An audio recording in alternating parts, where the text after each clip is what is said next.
What's up, guys? It's Ricky here, and we're gonna go and have on this conversation concerning this whole thing about space life that people sometimes get roped into with uh, with a lot of the messages that you see on the History Channel and some of these so-called prophetic channels. Um, so a lot of them they like going on this entire ramp of speaking about, you know, alien life, hey, aliens, this, aliens, that. And then so they take the subject matter of aliens and then they qualify it with demons. And so by so doing, they don't realize it creates a confusion for people that believe in that stuff. And so how then is a believer, what is a believer supposed to think concerning this particular subject in general, right? So we're going to do a small little look through the Bible concerning what this subject is, and then uh, probably 20 minutes I'll be done with it, and then we can get into Q&As and stuff. And so this is just an opening subject, but just for you to think about how we ought to think about it. But not only that subject, but also that goes for the subject of global warming.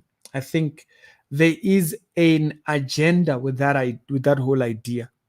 Now they might not be thinking about it directly, but when you consider what the Bible says about the world's make, you start to realize, oh, okay, it's very easy to kind of align what will it attack and stuff like that. And so when they say these things like global warming, oh, the world is what, it's becoming unstable for life, all these things, what does the Bible actually say about that? Like, does the Bible actually support that idea? So that's our conversation. That is the conversation we going to have. All right. So, like I said, 20 minutes we'll do this one, and then we'll do the Q&A's stuff over there. All right. Thomas says, good evening, everyone. Leadership. And what do you think about the book of Enoch? You know, the 66 books are good. The 66 are good.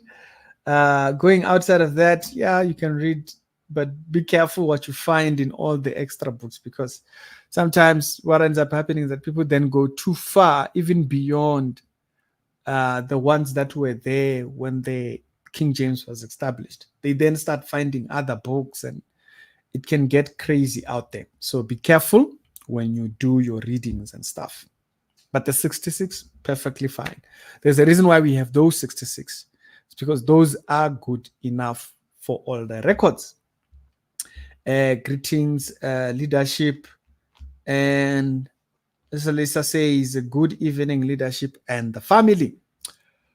Good evening, indeed, leadership. And so let's start off with this topic, right? And then we'll get into the Q&As and stuff like that. First off, I want to highlight,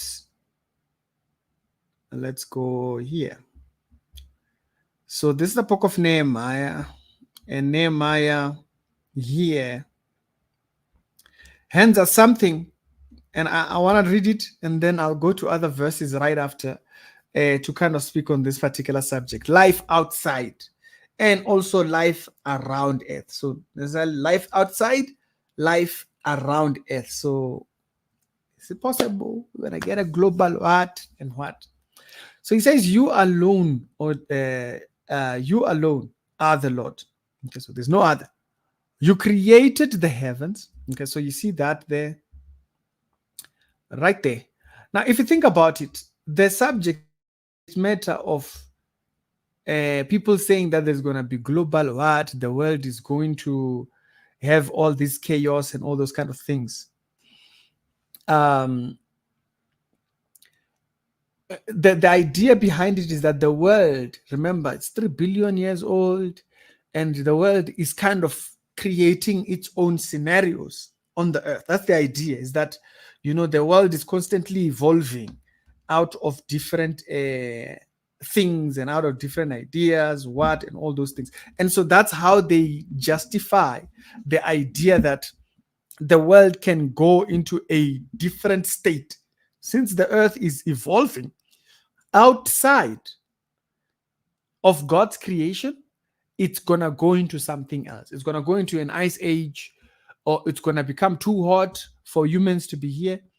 Now, you will notice here when you read this verse here, for you created the heavens, right? Now, why do I point that out? Because when you go to Genesis, which is the last chapter that I'm going to read, when you go to Genesis and you look at what he says about creating the heaven and the earth, he created it for human comfort. So what they're claiming, that the world is all of a sudden just going to be overheating beyond human capability to inhabit this earth, they're creating a certain idea that the world is continuing to evolve forward. Because it's not, but if you read this here, now I'll explain when does the world actually get into what they are describing. It's not because of humans staying here. Now you remember there's the whole thing of the Georgia stones and whatnot, where they claim that, population must be lower than what it is right now and must be at 500 million. That's nonsense. That's what they come up with when they're trying to create an idea that the world is not created by God. So these ideas, we have to be very careful not to just agree with them, because the agenda is to remove the world from God's creation, and that the world is just evolving out of things. So that's nonsense. We don't stand with that. Right. It says, for you created the heavens and the highest heavens with all its host, and the earth and all of and all on it, the seas and all that is in them. And then it goes to say, you give life to all things, and the host of the heavens worship you. And so God gives life to all things. And so they speak about the earth going into deterioration because of global warming, blah, blah, blah, blah, blah, blah, blah, blah. That whole idea is the idea that God is going to make the world, and there is a point when that happens. It's not now. I just want to say, okay. So first of all, that whole idea that they're trying to push, it's not now. There is a time, and that particular time they don't actually even like.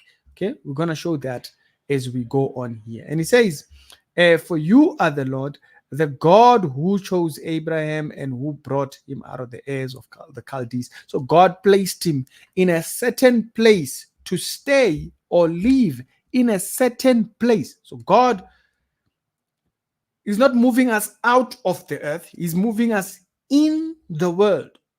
He's making us effective here in the world. He's not trying to have us go to space and what. Yeah, not that humans can't explore space. They can do that. But the idea that this world will become inhabitable for humans, it's silly. Okay? Because it allows them to push the carbon tax laws and whatnot. So we are clear about why they're doing that. Right. Go to this Isaiah verse right here. Isaiah chapter number 45. So the previous one was Nehemiah chapter number 9, verse number 6. So the next one is Isaiah 12. Isaiah 12, and then it says, "Thus saith the Lord, the Holy One of Israel, and its Maker." You see? If God is our Maker, He is the one that sustains our life. Remember, He says He will give bread. But he makes it rain both on the unbeliever and the one who believes. Right? And so, by making the world, or by giving the ideas of global warming, they make God cruel. They turn God into a cruel God. But the Bible doesn't say that about God. The Bible says God caters for both the believer and the unbeliever. Of course, then that's when you have charlatans come in and they say, no, you're going to prosper because you gave, or none of this nonsense. It's not biblical. God caters for, so you will have rich people who are unbelievers. We shouldn't develop feelings of of silly ideas and stuff like that. That should not come from thinking. Anyways, so it's make God is its maker. How dare you question me about my sons and or instruct me on the work of my hand? Do you see that? so, so when Jesus Christ. So when they are saying these things, we need to be very much vocal, because what he's doing is that they are questioning God's work. Isaiah 45. God created, if you read Genesis, it's very clear God made this world and he made it inhabiting friendly. Okay, he created this and he saw it was good. He created this and he saw it was good. So when they say these things, or when they accuse God of, no, the world is going to be just, yeah, you see what they're saying. They're questioning God's work. We must be very careful agreeing with people that are talking nonsense about things they know nothing about. Right. Before I continue on, let me check out the comments before thinking. How do you think about the climate change activism? That's just bogus. You're wasting your time if you do those things. God is going to, I want to be very clear here. This whole agenda is for them to raise carbon tax. They've been doing that. They've been trying to work a way of raising carbon tax to charge us on our carbon footprint. That's what they call it. What do they call it? There was this law that they were trying to do in 2030. I forgot the name of it.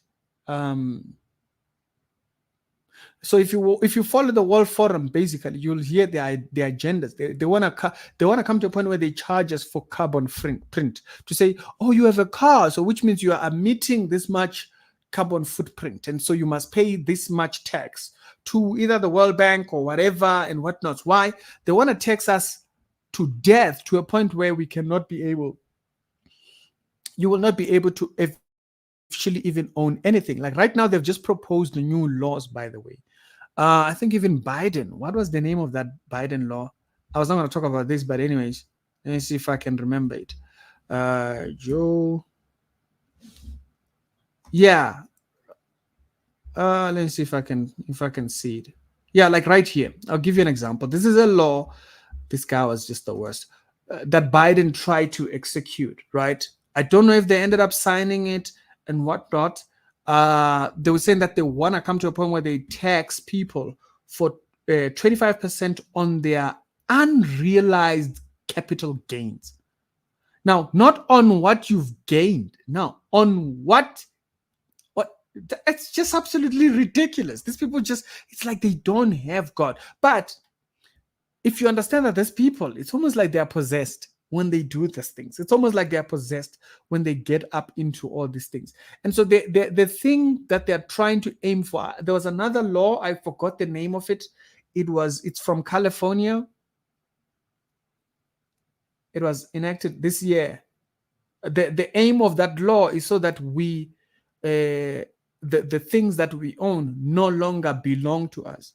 I forgot the name of the law, So that's why when you have people being rich and stuff like that, we have to give a biblical thinking, because it's on ownership that people will sell their souls to the devil. It's on ownership that people will give themselves to function in the period when the Antichrist rises. Why? Because for you to continue your work and your capability to work, or your right to work, it will be on the basis that you have actually given yourself over.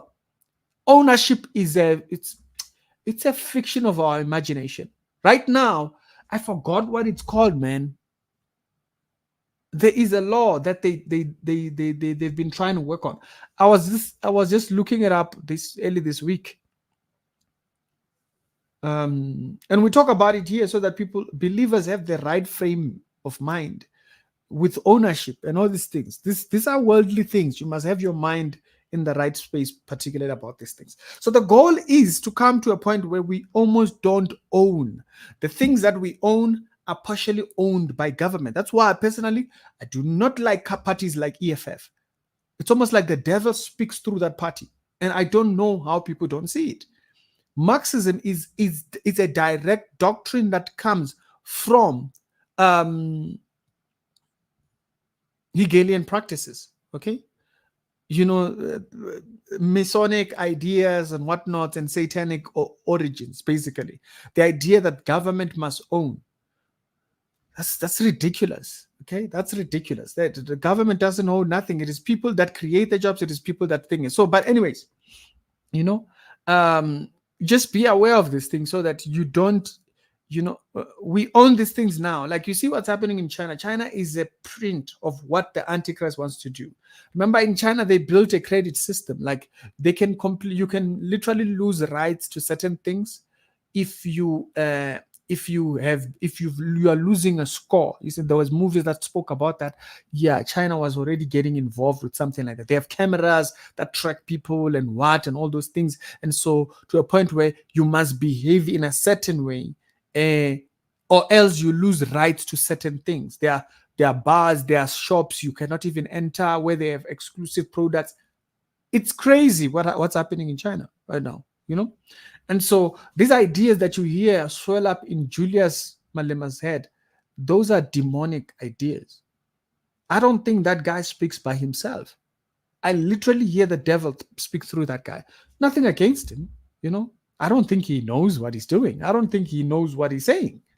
Because it falls right in line with the agenda of the globalist. The globalists want to sell people on this. That's why I always tell you guys, don't buy into these things. Don't buy into all these political ideas and whatnot. Be very careful about that. Be very much kingdom-minded. Okay? Leave these things. These things, there is nothing. These things end in the hand of the Antichrist. Okay? So relax when it comes to things like that. Marxism. Do you know what Marxism is? Marxism is that you do not actually have a right of owning wealth that others don't have. That's what Julius is all about. He's about Marxism. Marxism means you can work and earn 2 billion. Okay? You can be a Mark Zuckerberg or whatnot. I have a share in the 2 billion. No, I don't. He worked hard for that. He earned it. Okay? And even if you read the Bible, what type of a system does the Bible stand for? Capitalism. It does not. You think about the one who has more, the one who has and does not use. To him it shall be taken. That's capitalism. If you're not competing in the workplace, you lose it. Even in the reward space, when we're talking about the discipleship classes, that's exactly what we've been discussing. So, Bazalani, don't get sold into these ideas, okay? I don't want to talk about that too long. Anyways. And so these things, this is just fictional. This is fictional. All this acquiring wealth and whatnot, it ends in the hands of the Antichrist. Relax about that. Okay, right now when we have it, thank God, we can still use it and stuff. But the goal here is to make sure that you are attached, you are sold to materialism. And once they have sold you to materialism, it makes it easy when the Antichrist says, hey, you cannot function in this society without the mark. Because remember, the mark of the beast is the right to continue prospering or to continue. So right now, what the goal of the economy is to completely crush the middle class. They don't need the middle class. They need to destroy all you people that are proud about owning. You are a 50,000 rent earner. You are 60,000. You are sick, middle class. 15,000. You are very boastful, proud. You can pay your bond, buy a car.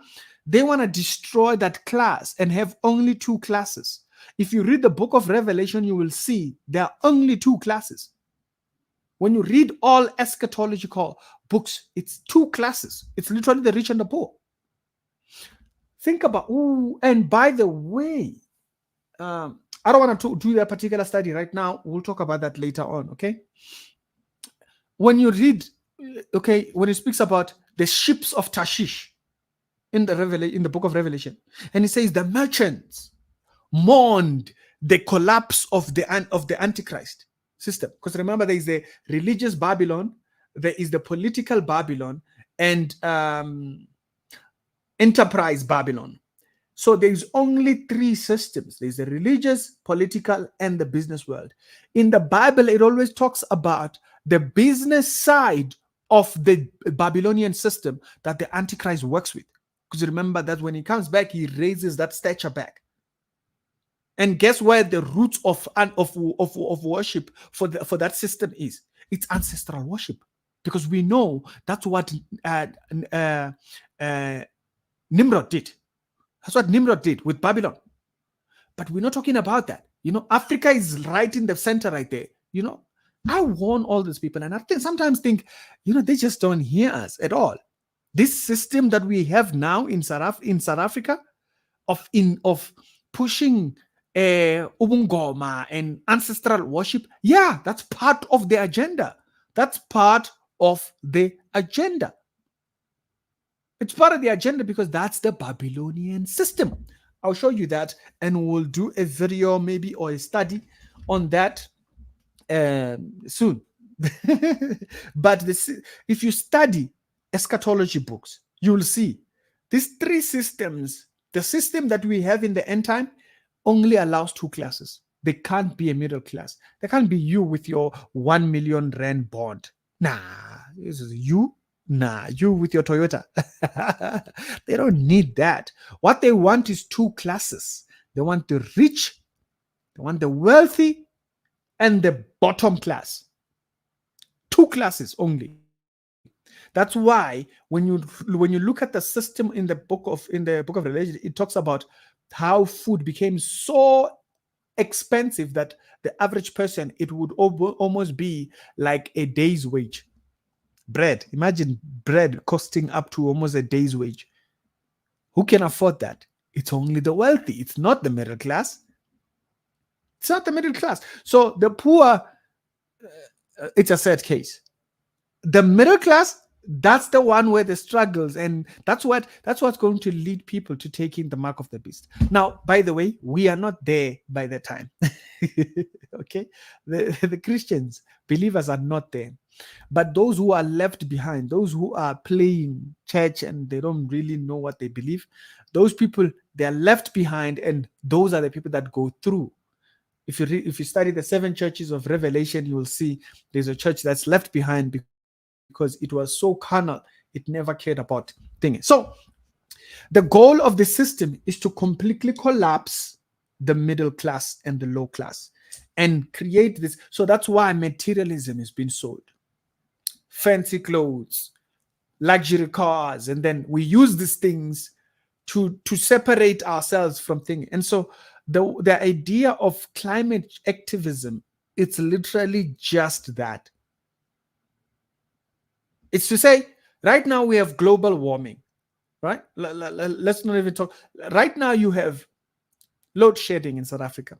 How high up in the earning stream are you to create your own electricity system? That's what it is. The higher up you are, the better off you are.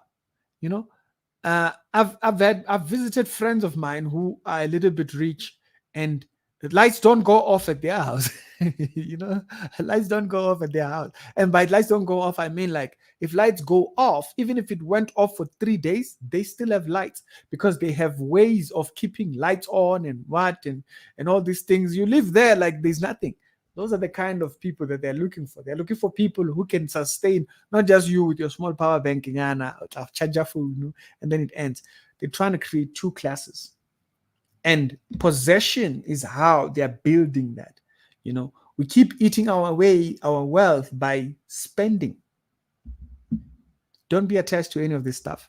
So it's bogus. And I'll show you verses here that actually show you that the goal of these things is to create two classes. All right.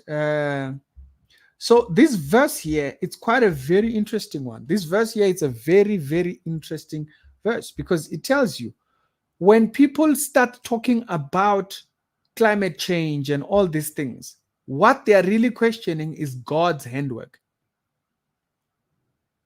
They're questioning that God did not create a system that was good enough to stay us here. And so that's a very dangerous world to believe in. Okay. I see someone asking a question about leadership. I saw an interview on ACDP. What is your thought on the church and state relationship? Yeah, that relationship doesn't work. Like with the Babylonian system that rises in the end time, it is very clear that that system mingles up so much that government becomes the one that tells the church what to believe, you know? And so it becomes very toxic, it becomes very hectic. And so Christians can be there now. I do kind of hear what Bishop Muller was saying about what you need is a Christian leader. You need a leader that's Christian. You don't necessarily need a political party that's Christian. So I can kind of understand what he's saying.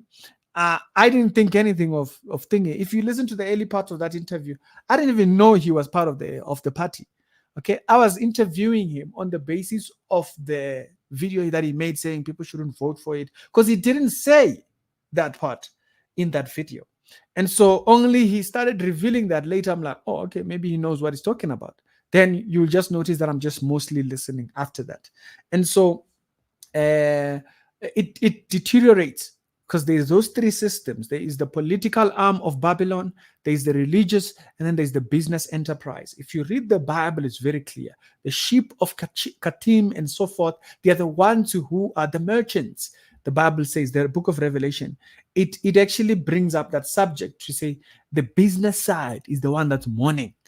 Because remember, they are the ones with the mark of the beast. They are the ones who have been benefiting and profiting. Materialism is just selling us. It's selling us to sell ourselves to the devil. Don't get sold into things like that. All right. Now, yes, believers are not going to be here and stuff like that. Materialism is one of the worst things that has ever happened to our society and stuff like that. And I've said this before, and I'll say this right here.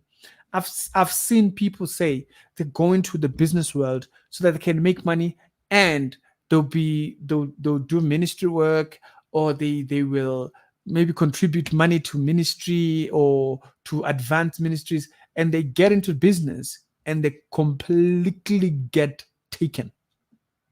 Completely. I'm talking about complete.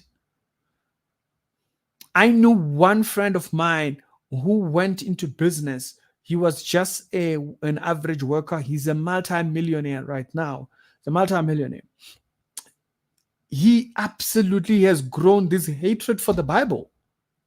Completely. Like, you cannot have a consistent conversation with him about God. He is always questioning the politics. And I'm like, dude, what are you talking about? But ever since he became wealthy, or he became rich, you may call it that, because he used to say, we do this for the kingdom. We do this for the kingdom. And I know this guy from way back. And he's just completely gone antichrist. Completely. So wealth corrupted him. It completely corrupted him. I did know also another gentleman. He said he had a calling and so forth and whatnot. He started a business. He's in sound. He does a lot of sound and stuff like that. He's not gone worldly, but right now he's completely consumed with this business. It's been over 10 years. Since he's been saying now he has a calling, he was going to go respond. But every single time there's something that comes up. Something comes up. He gets married. He does what? And so before you know it, 10 years. It's been over 10 years. It's been over 10 years. The other day we were laughing about it, and it was like, out of everyone who we used to talk about ministry, you were the last person. You didn't even talk about doing ministry. And you are the one who's in ministry. The rest of us are in business. It's kind of funny. The world consumes. That's why the Bible, when we speak about the parable, even recently in the discipleship class, that's the thing we spoke about. The thorns grew, they choked the seed, so it doesn't bear fruit. And that's the kind of people that you find out there. So a lot of people tell themselves, I'm going to go out there, I'm going to get business, and I'm going to fund the gospel. It doesn't happen. Doesn't happen. What ends up happening is that they become indulgent. They become indulgent. They just have a house full of fleets of cars, like 30 cars. What are you doing with 30 cars? What are you doing with 30 cars? I get you like cars, but there's access. There's like, okay, what is this? What? But again, you can advise people like on things like that, right? They will go after what they desire the most. And so what ends up happening is that the world consumes. Materialism consumes. You think about this the gentleman that I'm talking about right now. He was very burnt, like, yeah, it's not even long ago. Yeah, for the gospel, if God gives me this this work here or this contract here. And by that time, he was not doing that well. Yeah, if God gives me this, I'm going to do this for ministry. I'm telling you now, I've seen that several times. Business corrupts.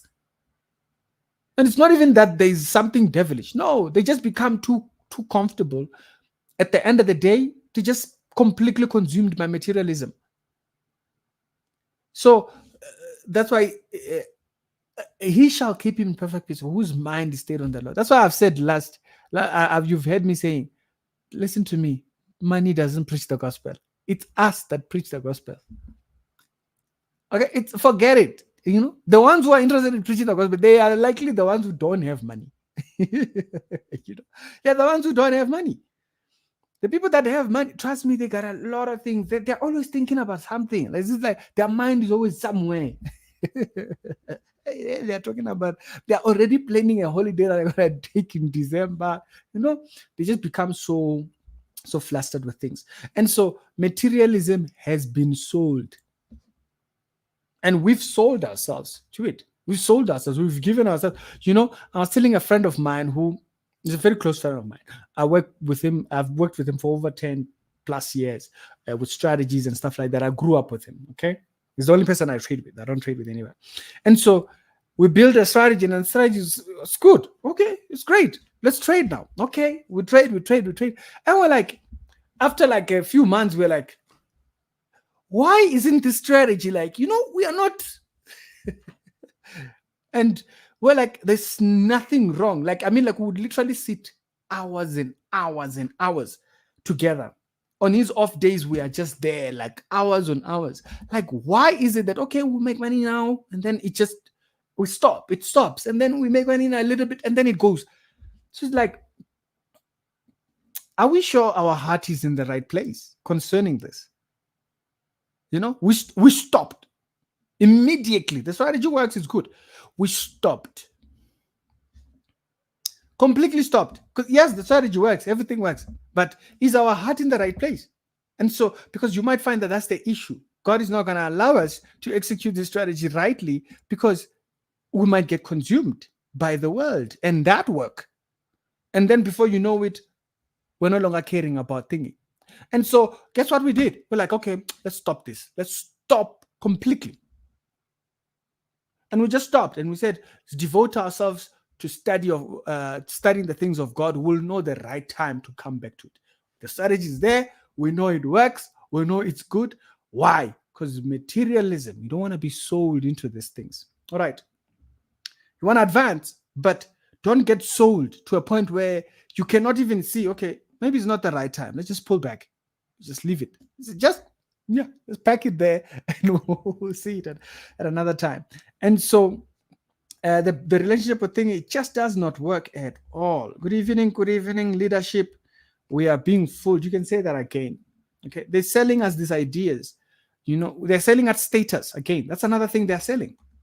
Oh, you're an accountant. Okay, these people they pack clothes in Mr. Price. These ones they selling us status. They sell us status. Oh, you have a black card. You have this one. You are this in the tax bracket. What? And you hear people brag about that. It's nonsense. You childish. You childish. You've been sold nothing. And so they sell us class. They sell us classism and stuff like that. They sell us politics in different baskets, white people this, black people this, white people this. And then at the same time, when we don't sit down and look at what's going on, what does the Bible say the end looks like?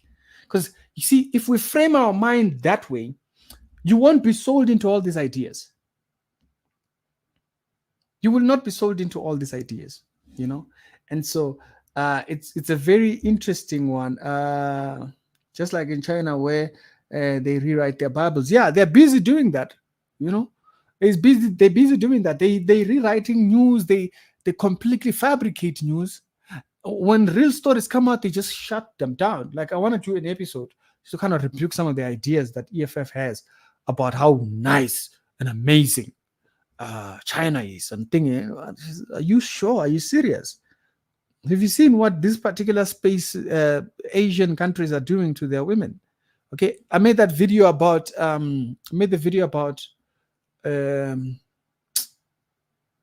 what is it?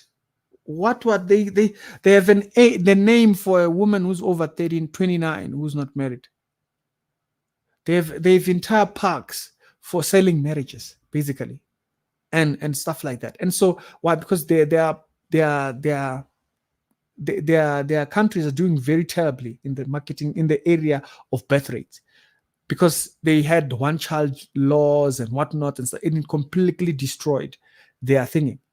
You go into some of these countries in the West, they are now suffering because they have more old people. That's why they're taking people from Africa like consistently. People, you'll just hear someone is gone from South Africa. They are now working in some Danish country or something like that. It's because these countries have too many old people, no young people, because they spent so long in the workspace that there was no one involved with birth rates and stuff like that. And so as a result, their thing is plummeting. And so they need outside workers to come into their country in order to sustain their countries. And so they are starting to see those things, those effects, and they're now employing that. Japan, they even have to put up an app. The government is funding a dating app. Imagine.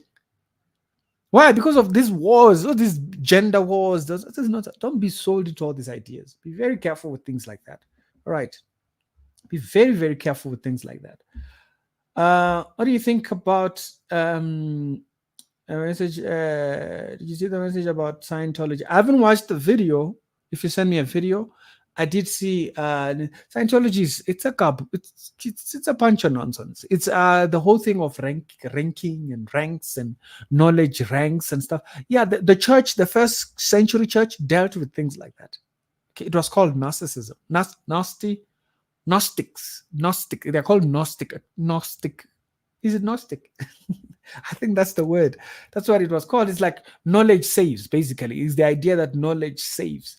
And so that whole idea, the church dismissed it straightforward, because the Gnostics, they were selling the ideas of knowledge so much that they started detaching themselves from society. And as a result of that, that's the reason why, is it the Essenes? What is this culture that they found the Dead Sea Scrolls? What is this called? Is it Essenes? I don't remember the name of them. Yeah, but that culture, the culture that they found the Dead Sea Scrolls, if you follow the culture and you research the culture, guess what? They didn't believe, what was it? They had some very weird belief system about marriage and staying unmarried, basically, like purity. They overly thought they had God characters as a way of staying abstinent and away from sex or marriage, and guess what? They went extinct. And so Scientology is no different to that. It's the same thing. It's these radical ideas and thing. I just forgot the name of the culture that the Dead Sea Scrolls were from. But how did they go extinct? They went extinct because these people were so isolated. They were no longer engaging with other cultures. At the end of the day, they were only left with men. They wrote the scrolls, put them up in the caves. They all died. because they completely isolated themselves. And it's all these gender wars that you have nowadays on social media and stuff like, and you see the chaos that it brings up, right? It's bringing up so much chaos that, you know, this is how men are, this is how women are. It's nonsense. Stop that stuff, you know. Don't get sold into a lot of it is on TikTok now, because, and I guess it's a good database. It kind of shows you the importance of what they're doing on TikTok. Is this database of people just talking nonsense, aren't nonsense, but they don't realize that what they're saying is nonsense. You know, it's only when you listen to them and you're like, Jesus Christ, can people build meaningful relationships? But no, with gender wars, you constantly need them to be constantly at each other's necks. And what that does is that it destroys. Now remember, this agenda was sold to the black people at first. This was an agenda that was sold to black people, separate the fathers from their mothers, and then with work. And they saw how unstable that was. Then there was a lot of women rights that came up, and then women start working. And then once the women start working, guess what that did? Now, some of these women were so inexperienced with financial work. They've never seen how their parents worked out their finances. It grew this bitter root of, I can do it myself. That's where the term line of independent women came from. Men don't say they're independent men, but they say that about women. They're selling ideas. They're selling people these ideas. You've never heard. If you hear a man who says that, he's a weirdo, you know? Because there is no such a thing. We all realize that we are all made, we are helped by other people, you know? And so we realize all these aspects of our relationship and stuff like that. You know, a pastor's wife would ask me, but what is my work? What is my reward in the church? Helping your husband be effective in his ministry, that's part of your work.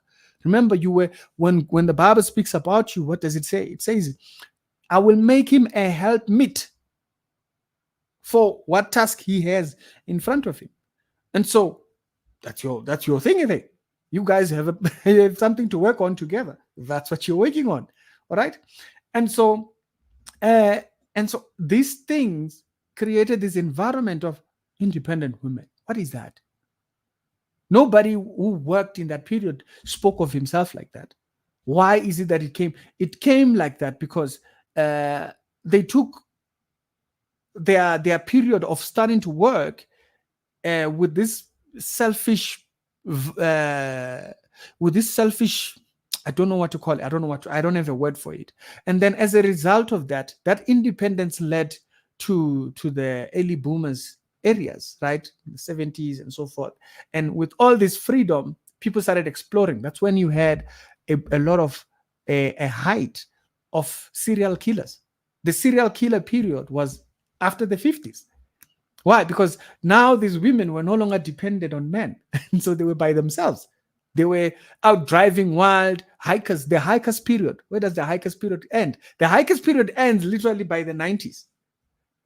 If you study the history or you study the period of history, you'll see how this has led to where we are right now, right? And so the hikers period, there was a period when hiking was very popular. You have people like in rock and roll music and stuff like that. I used to love music a lot. And so people would hike from one country to another. And so the hikers period literally brings in the serial killers and also the independent women movement, being that now women worked, whatnot. So they no longer were dependent on family. They were no longer dependent on husbands. So they started trying to find themselves. They started, because now they have finances. They can now go out. And as a result, as they went out, it created this demon that was in the background, that was not seen, because women were very much protected. Before that, you had what? You had the war, First World War, Second World War. And so when the Second World War ended, Europe is destroyed, right? This is just history. Europe is destroyed. America is thriving. So guess what? All the serial killers of the 50s were from the US. All the prosperity in the world came from where? It came from the US. Why did it come from the US? Because the US didn't have as much destruction to deal with like Europe. Europe was completely destroyed with Hitler. And so they had to start almost from scratch. You know, salute to them. They overcame a lot. But America was more stable. So guess what? America got to invest a lot more into stable businesses, and people went from Europe and they went back to America. They established themselves there. Investors went to America. They established themselves there. The Rothschilds, whatnot, all these billionaire families, and then they built the businesses that we now see in this modern age, right? And so the 50s became the period of a lot of chaos. Even charismania became worse in the 50s. I think I once spoke about that at one point. And so it brought up the independent woman movement. The independent movement brings up the serial killers. And then after that, women and children policies. The women and children policies came right after that. Right after because there were so many, these serial killers were killing so many women by that period. The Ted Bundys and what, all those things. And these murders were so mysterious. They came out of innocent places, and stuff like. So that's why they trended. That's why they became so big. It raised fear. News became the thing that everybody was so glued to, right? And so as a result of that, we now had women and children thingy. Now, guess what happens? Those women and children rights transcended into the women court, family court. The family court brings the divide back to what? Gender wars. The family court is one of the worst things that could have happened in our society, which Kenya, by the way, can I show you this? Kenya, they have a new law in Kenya. Is it Kenya? Is it? Yeah, it's Kenya, isn't it? A couple live. Wait, is it there? Is this?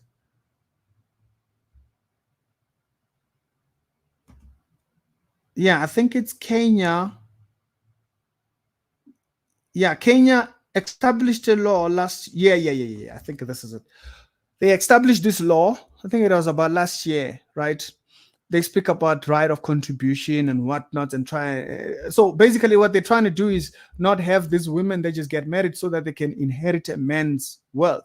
So last year they established this law to kind of mitigate that, because family court is like the worst thing to have happened to our society. I think personally that's why there's so many discussions about marriage in community, married in whatnot. What do they call that other one? Yeah, that other one. That's the.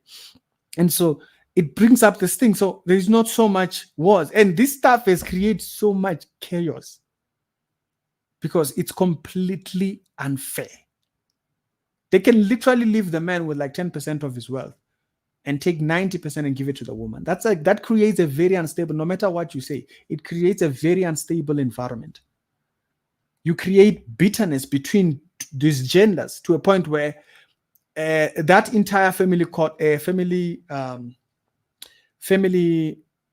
thingy, what it did is then it then brought up the bitterness towards marriage, divorce laws and whatnot and stuff like that. And all these things, the 90s, just divorce after divorces. And then it kept getting worse and worse and worse. But if you look at divorces before the period of the war, the depression, the Great Depression, it was not as bad as it is right now. It became worse with the so-called independence that the world kept maneuvering itself into. And then now, where we are right now, where it's just, people just don't want to interact. They're just using each other. Everybody's just, And so if you think about how materialism has contributed with how we see thing, it's not a 1 year thing. And you will notice something. That's why I'm forecasting it in that way, because you can see it's not a 1 year thing. It's not something that was done overnight. It happened over a long period. The reason why we have so much such a materialistic generation, it's because of all these things that people have witnessed. People have witnessed the divorce rates. They've witnessed, and so people just don't want to commit. Now, the Bible does not tell us to be part of that.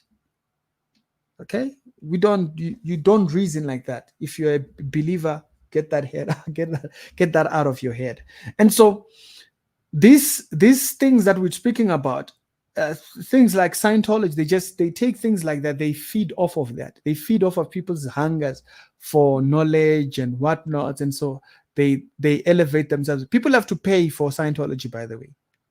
You pay for ranking in knowledge, and so they call them manuals. Basically, it's like you open a new door for. It's like Freemasonry for people with money, basically, and it will bankrupt you. Scientology is one of the worst religions to be out there because it sells itself as a way of advancing mankind, but it doesn't. It's not for that. And so materialism has been sold, and so as a result, it has built this entire unstable ideas about global laws, like laws that they have, so that to our responsibility to the global to the globalization, that whole agenda, to the World Economic Forum and whatnot. And so they've built these ideas surrounding that. That's where the carbon tax law come from. Agenda 2030, I think that's what it was called. It highlighted some of these things, and they're not hiding about it. No, they want to tax us for how much carbon free. And all that is a way of getting as much. Like right now in South Africa, there was a new tax thingy that they're trying to go for. I don't know if you guys saw it. Guys, the reason why I'm talking about this is so that you can realize we live in the end time. We live in a period which the Bible is literally showing us where it's going. You can literally see where it's going. In South Africa, they are recently now chasing after second income something. What is it called, that thing? I saw my biggest feature on my phone, it's right here. When you browse on the phone, this is my biggest feature. When you come from here and you do this is my biggest feature. Because that's where you have the biggest news of the day. Second income SARS.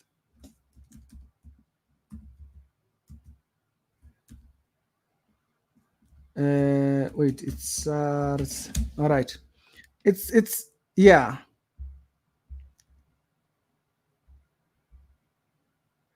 So they've been taunting at these ideas, and very recently they've been very vocal about it. It looks like they want to come for people with secondary incomes, basically. Secondary income. Yeah, I think this is it. Right. They want to tax us beyond your breath. They'll tax you beyond, a double blow to taxpayers, with anybody, particularly with residents with secondary income streams and whatnot and stuff like that. And so they say that you will potentially meet penalties and so forth and whatnot. Yeah, we're not going to read that. I don't want to depress you to death. But just a note, that's exactly what the Bible tells us it's going to happen, is that they will continue to do these things. They will never take account on how the money is being spent, the billions that they are wasting, the billions that are being just stolen. Like how many numbers? Have you seen the numbers? It's ridiculous. You have one person stealing 50 million. I saw another particular one last, about 53 million being stolen from what? A billion, what was stolen in what? And all these people are just siphoning money out of the system. Instead of them working a way of working at those funds. No, they are not. They're here trying to find out, how can we take more money? How can we take more money? And they're not taking the money so that they can fix something. They don't fix nothing. In case, as a matter of fact, they actually just thinking about, how do we make this a liability? Okay, oh yes, let's raise the money that we make, that we're giving to the most demanding audience of all. Yeah, the 350 gang. The people that are not working. Oh yeah, the person that might never work. Oh yeah, but what about those ones with kids and stuff? Now there are people that need that, but right now we all know that there's in the low earning space, actually in the poverty space, there's these people that are now just having babies just so that they can earn money from the government. It's a thing. They don't have babies for thinking. I mean, like in my village, there's a group of women. They literally stay in the village. They just go around having kids. These people have like 6, 7 kids. They don't work for nothing. All they do is have babies and make money, have babies from the government and stuff like that. And so they're trying to satisfy the audience that is the most burden. That's an unstable system. That's the most unstable system.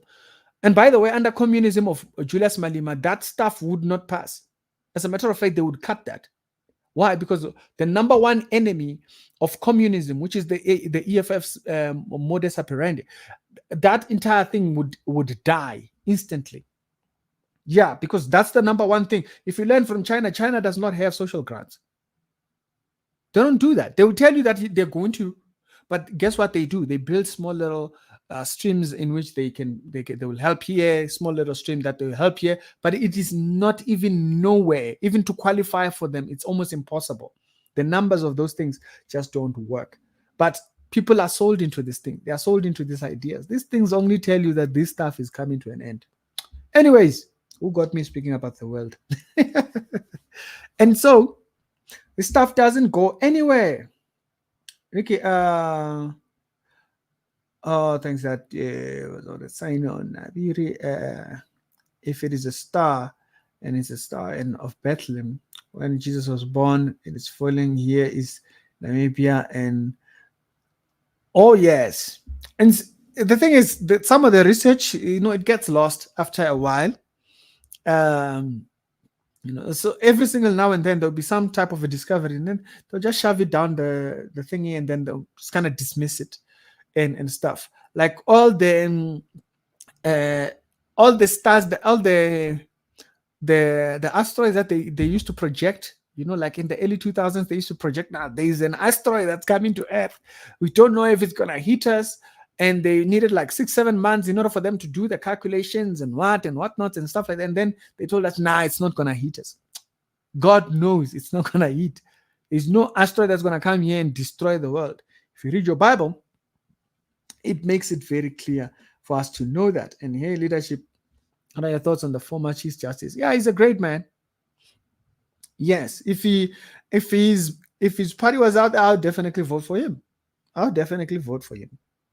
Because he understands the justice system.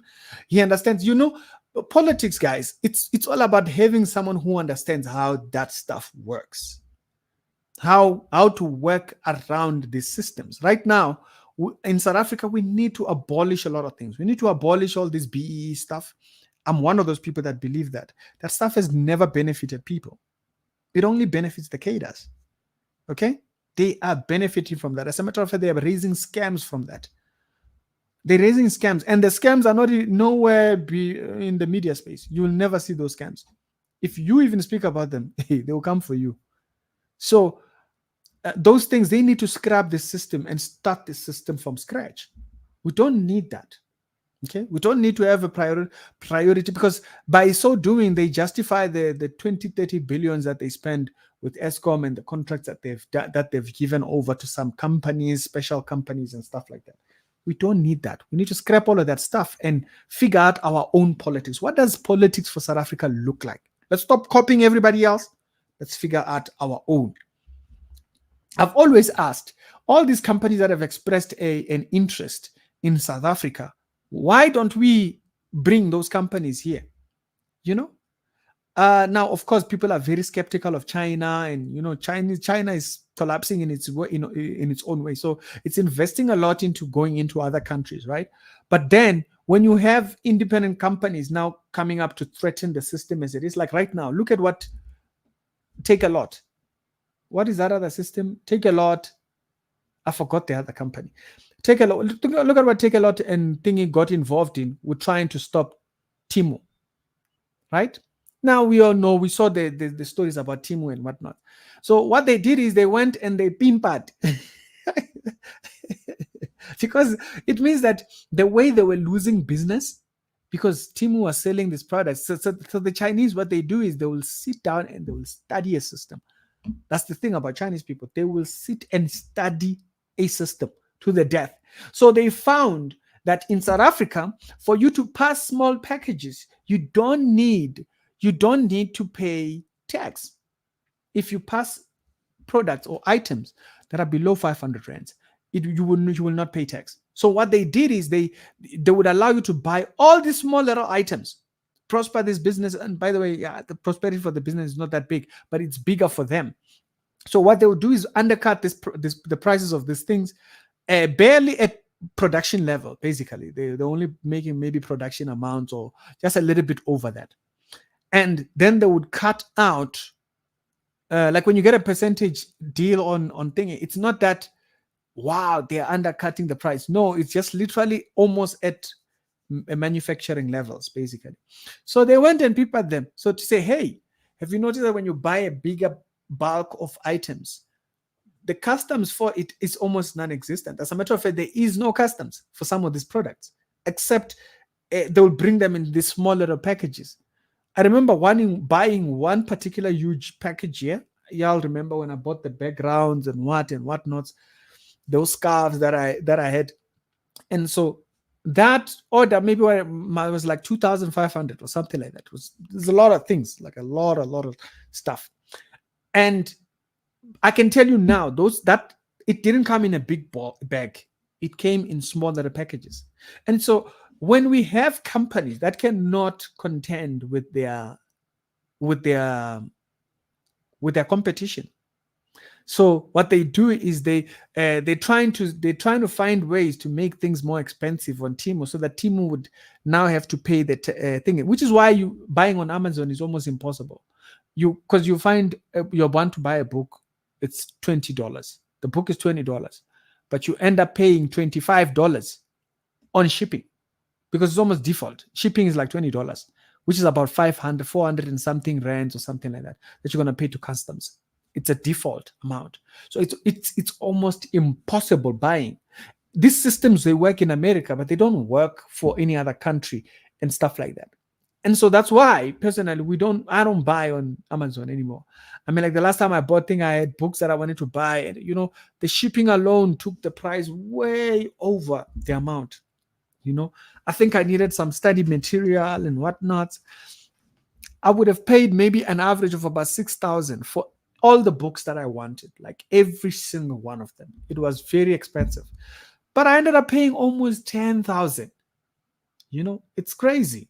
I had to budget, and I was doing the studies with a friend of mine, and then he was like, no, don't worry, I'll buy you these other ones. It was a lot. It was a lot, but because they can't stand the competition, they weed themselves out and whatnot. It just doesn't work. So this system, we need to scrap all of this so that we can build it back up. Otherwise, Jesus, we're gonna have problem.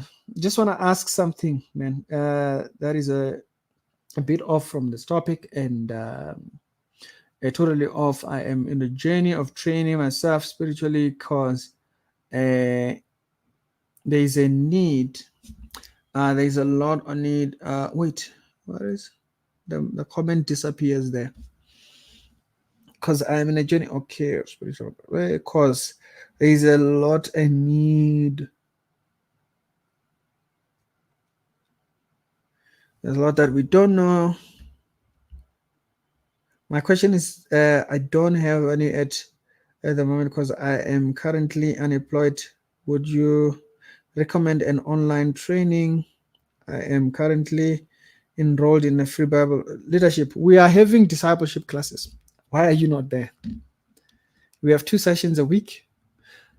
They are discipleship classes. They are it's very much in your face type of study, but those are the sessions that you join that. Okay, there's a WhatsApp thingy. Send me a WhatsApp. I'm gonna have to create a separate group now, a group 4, and then thingy. But go to the community section of the channel. There's a number there. Save that number and thingy. There's discipleship classes that are growing right now, that are going on right now. We're on session 6, I think, something like that. And so go over there, join that. All right. So you ain't gotta pay nothing. We don't charge nothing over there. All right. I saw someone else's comment. Can a Christian practice in the beauty pageant like South Africa's is it, there are people that really like those type of things and stuff like that. Would I personally recommend it? I've seen a lot of scams in there. Like some I cannot even mention because, like I mentioned, the caterers inside there, they'll kill you. So there's a lot of things that are happening there. And when you see a person up there, you gotta really ask, like, they got up there. It's very what? And so I dare not even say, because there's a lot that goes on there. And so uh, there are people that like those things, but there are people that are building careers to be models and stuff like that. Um, yeah, apart from the modesty leadership, apart from the modesty and stuff like that, because remember, the whole thing about beauty pageants is to bring, it's like Olympics. So the beauty pageant is almost like that. But if you look at also the book of Esther, that's a beauty pageant. you know it's a beauty pageant. The book of Esther is actually talking about a beauty pageant, because they called to come and present themselves, and thing. And so what do we say about that one? So personally, I'm not, I wouldn't be involved in that personally, but if someone is, I wouldn't question them or anything. For some people, because they remember the Miss SA thing or the Miss South Africa thing. It's almost like an Olympics thingy, you know. Does someone really want to subject themselves to that? It's a lot. Trust me, it's a lot. The restrictions that there is that side, it's a lot. There's campaigning. It's just people that this is something that people don't even realize. Okay, the reason why I know this thing is because I got involved with one pageant years back, way back, when I used to do camera work. So I got involved in some pageant work that was actually leading towards a ranking of a certain lady. So she's very passionate about that whole thing. She quit. At the end of it, she quit because of the scams that took place as she was trying to get up. So she has to raise funds and do events and stuff like that. There's things that people don't even realize those people have to do, that you have no idea. It's almost like running an election. You must go raise money, and you must do your own events. You must solicit sponsorships. We had to the camera work. I did it because I knew a lady that knew her, and so I did it as a favor. She couldn't pay nothing. And so even when we had to go somewhere, they had to fetch me, because I was not going to pay nothing. I was not earning nothing, right? And so there's campaigns that they have to do. Yo, Jesus. So when you see someone who is up at the beauty pageant, the one that you see there, what did they do? How hard did they work? Some people, it's easier because they know people, so they're able to get funds from certain places, and then they get themselves up there. When you see someone up there, it's no joke. It's no joke. Okay. And so personally, most people, 90% of people will never make it there. I would not advise it personally. Now, I don't know what pageant a person wants to go to and all that kind of stuff. But for me personally, I would not advise it, because first of all, you will not make it. You will waste your money. I'm telling you, you'll get into debt. Okay. The person I'm talking about, she ended up in almost about 100 and something thousand worth of debt. Her and her husband had to pay off that debt. And guess what? She didn't even make it. They disqualified her on something. I just can't even remember what it was. They disqualified. There's requirements on how much they must meet, and it's unreasonable for them to just be there. Because remember, what they're trying to see is how influential can you be? How how much drawn can people be to your brand? I wouldn't. I wouldn't do that. If my child wanted to do that, I'll just like, nah, man, you can't. Nah, you don't need that. You don't need that. You have a better chance of starting off a brand of your own. Like Misali, kind of like, of course, Misali went the wrong route, but she started with the whole makeup and what and all those things, and then before you know it, she was able to.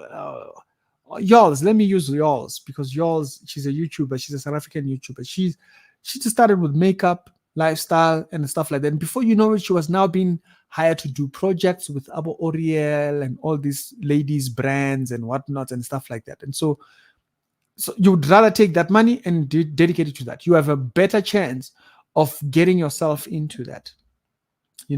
There's another accountant lady who's into makeup and stuff. I didn't even know about it. Someone introduced me to a thing, and she completely quit her job. She was an accountant because her work with social media and Instagram page was so much bigger that she was now doing projects with all these makeup big companies. They were sending her to international trips to London and stuff like that. So with social media, there is much more easier ways of actually building a brand with that and thinking with all these TikToks and whatnot. I mean, like I know people that were just sitting. I sometimes sit and I call Jobe and we just laugh.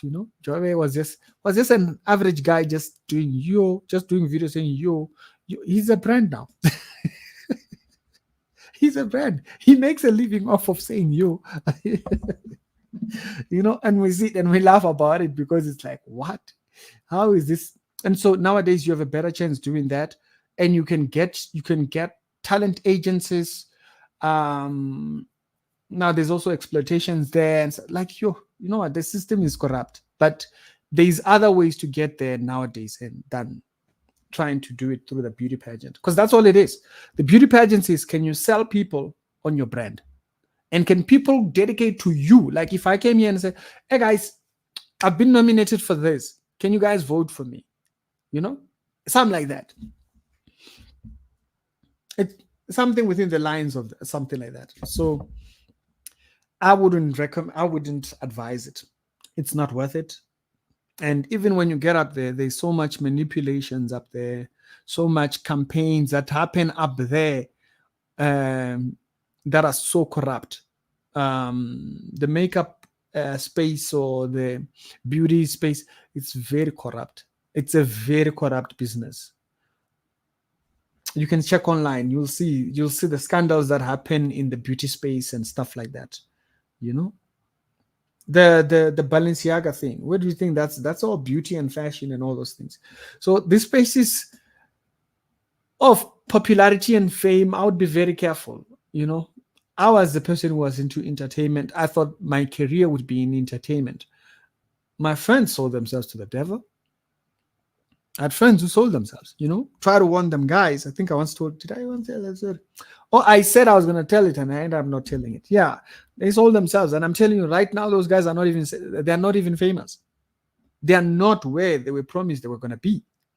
They sold themselves to the devil though.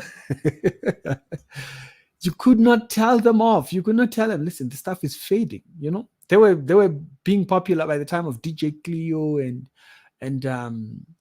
what's the Chomi, the artist who was under Arthur and whatnot and stuff. And they got sold into that and stuff like that.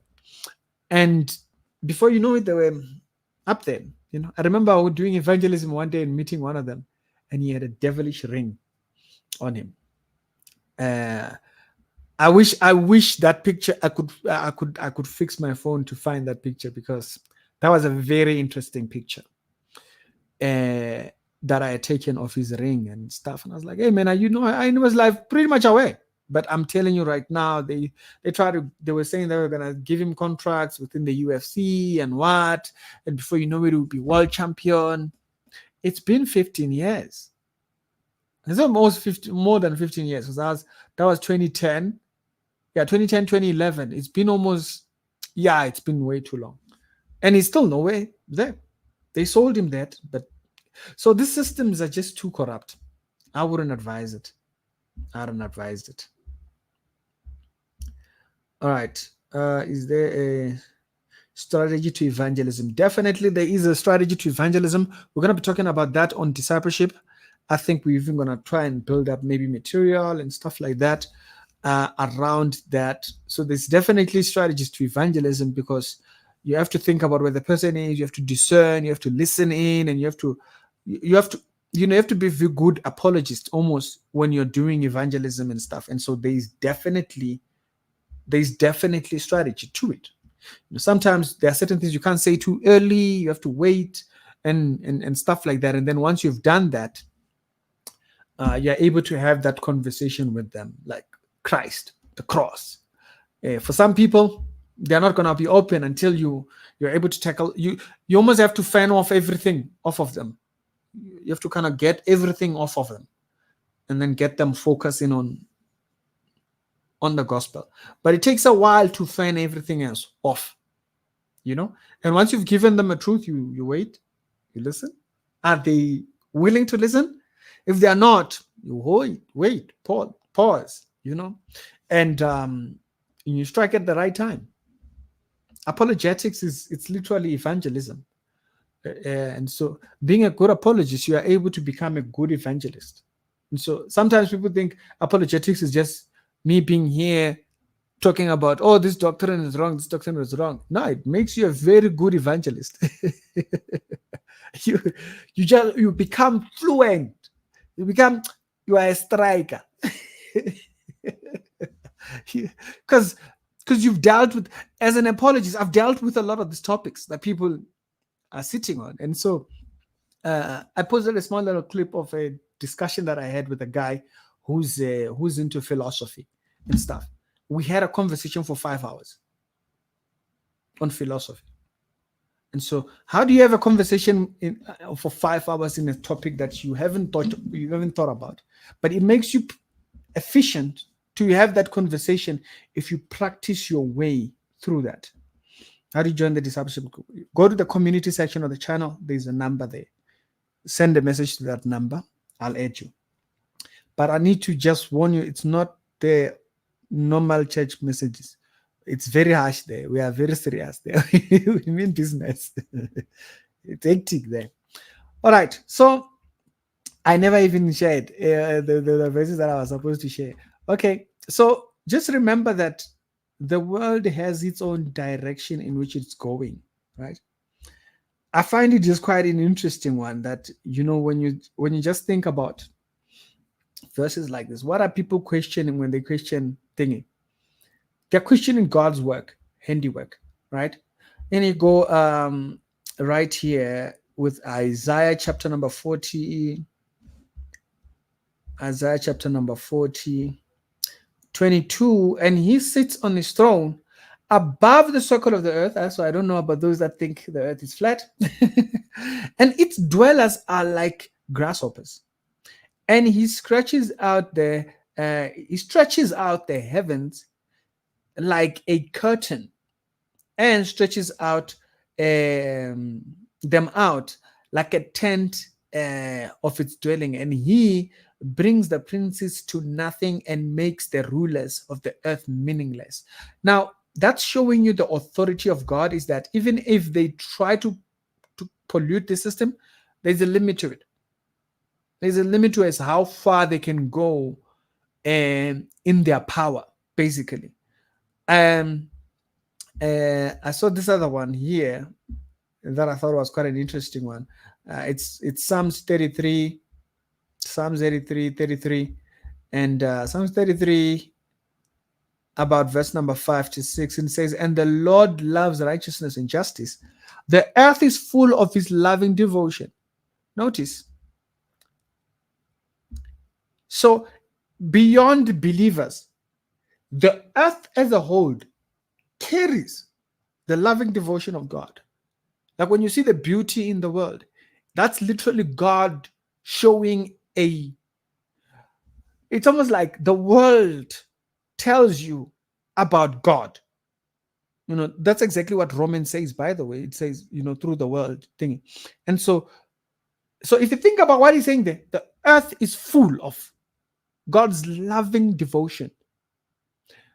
It's a lot.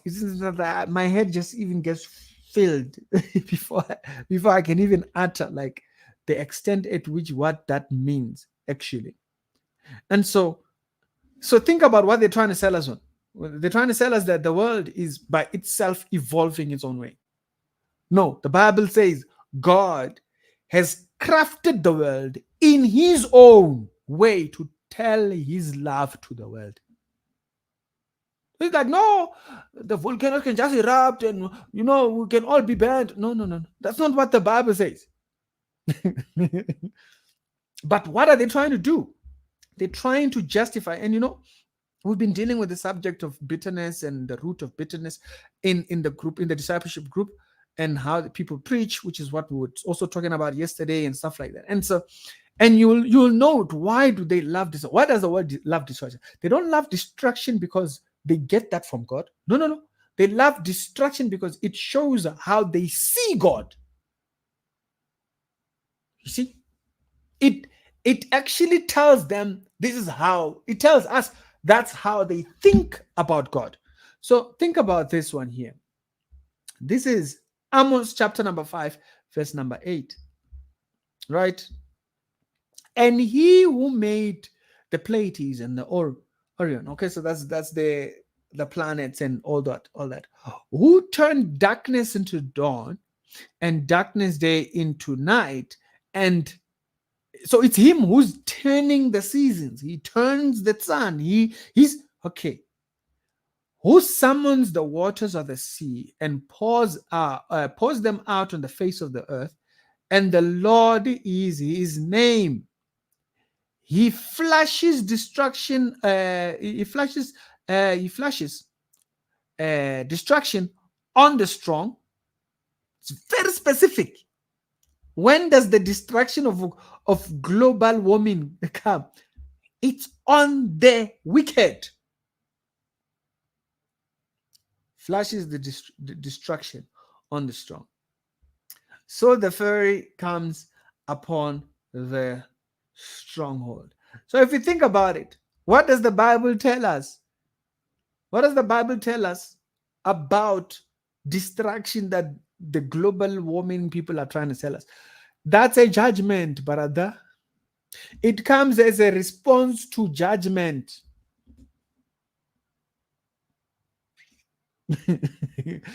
There is no such a thing as global warming. That's an agenda on the world.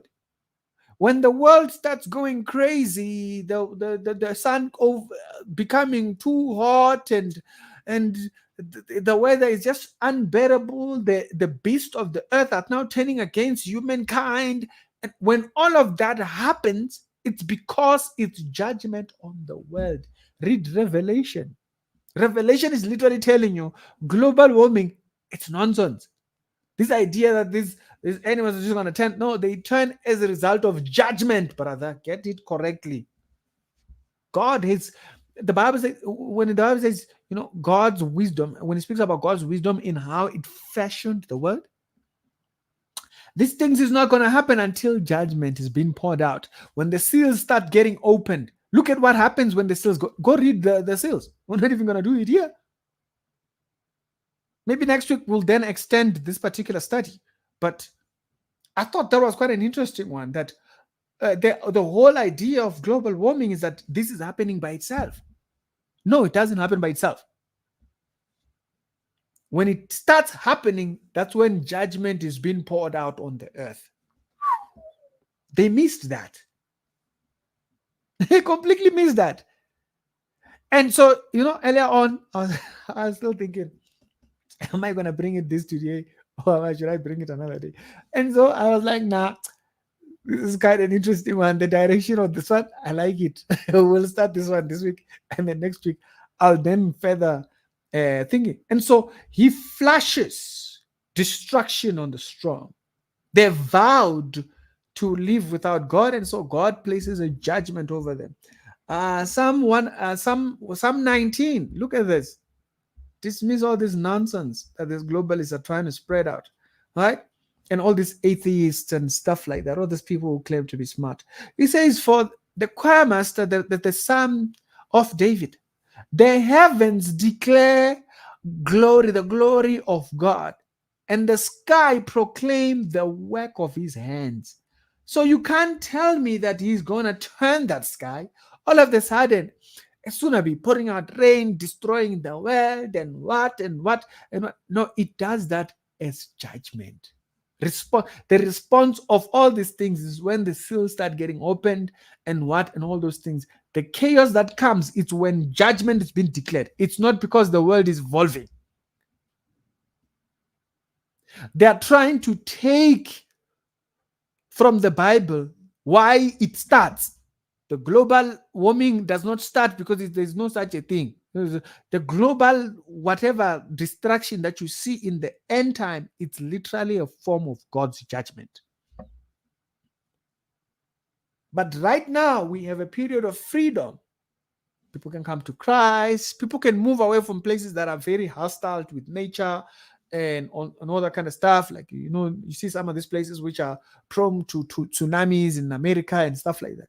So a person can literally move away from a place where it's prone with those kind of things, right?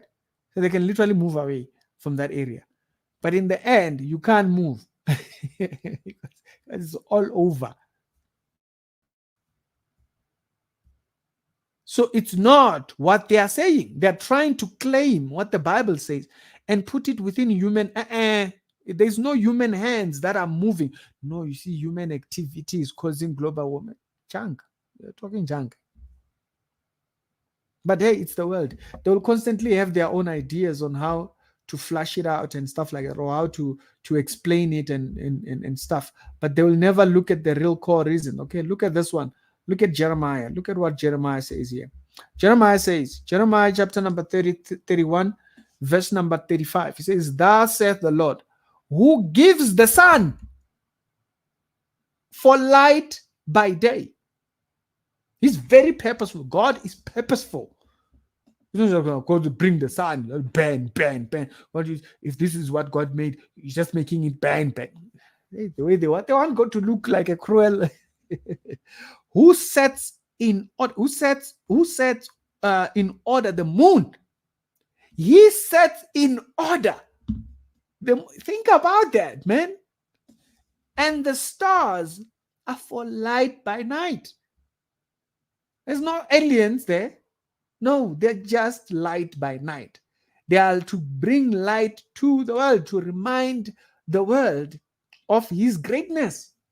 Who stirs up the seas so that its waves roar. So it's a way of you are hearing, when you're hearing the roars of the wind and from the sea and stuff like that, it's a reminder of God's greatness. And the Lord, that's why everybody, when people are completely stressed out, they put them in places where they see and water flowing and all those kind of things. It says the Lord of hosts is his name. So when you see creation, you literally see how great God is. He says only if this fixed order departs from my presence, declares the Lord, and would Israel's descendants ever cease to be a nation before me? Did you hear that? He's saying, and so this order is not going anywhere. He says,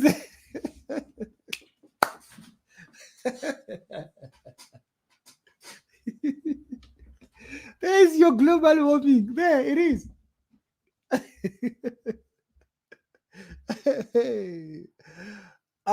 Jesus Christ. My bad, y'all. That stuff gets me excited. He says, if this order departs, then you guys are no longer my children. It's not such a thing. Stop being sold foolishness. Stop being sold ideas that have no grounding. He says, only if this order departed from my presence, and it's not going to depart from his presence, that's the point, declares the Lord, where would Israel's descendants ever cease to be my people, my nation before me. They're not going to depart. It's the order is not going to change. There is no change of order until the judgment of God is upon this earth. When the judgment of God is upon this earth, that's when all the global nonsense that you're talking about ever happens. Look at that. The verse is that's the Bible. That's the Bible. That's Jeremiah chapter number 31, verse 35. Clear as day. Clear as day. This order does not change. So the way in which we have it, it's not getting way hotter or what. No, it's nothing to do with that. You're tracking the wrong things. You're tracking the wrong things. And so what they do a lot of times is that if you look at like people who are, I forgot the name of the people that follow the plants. Oh, I forgot the name of them. So what they do is what's the name of this thing? What's the name of these guys, man? I forgot. Yeah, but basically the people that follow the plants of the world. So they look at the deteriorating of like plant seeds and stuff like that. Like right now, there's a whole bank in the seed bank. It's called a seed bank. There's an entire documentary online about it. There's a seed bank that houses seeds. And so basically, they've been tracking different seeds and what. They have this entire bank where they keep the seeds so that the seeds will never lose the seeds, just in case we lose a thing. And they're like, oh, you know what? We had hundreds of different types of bananas and stuff like that. And now we don't have them. And so the world this is global warming. Where do they go with that? Where do they go with that? But they're the very same people that have been trying to regulate seed production. The very same people. But then they want to turn around, look at us and say, yeah, we are losing different types of maize meal. So there was different type of maize meal. There was over 10,000 maize meal seeds and stuff. They'll claim things like that. They'll claim that there was over 10,000 versions of maize meal or different types of cucumbers and what. And so they will use that to say, this is a sign that global warming is thinking. Really? Plants evolve. Plants evolve. Sometimes they think, and the most resilient is the one that remains. But we haven't lost the plant. We just have a different form of it. That's why that also will explain for you why they don't understand the whole story of Noah. It shows you why they don't understand it. They'll say, so you are telling me all 1 million different species were in the boat? You're missing the point. You don't need all 1 billion or 1 million different species. You only need one kind of that species, and you will preserve how all of those. Once they start spreading across the world, the climate in that particular environment will dictate how the survival of that animal becomes. And so you that's literally it. You wanted to explain thingy. If you wanted to explain that biologically or whatever you want to go into and stuff like that, like you'll have frogs. Like that's one particular thing. There's a documentary that I used to love. I can't remember if it was released by Net Geo or if it was by National Geographic. I can't by Net Geo or Discovery. Yeah, I was trying to remember the other company. So there was a documentary that they released about frogs. And we're talking about different type of frogs and stuff like that.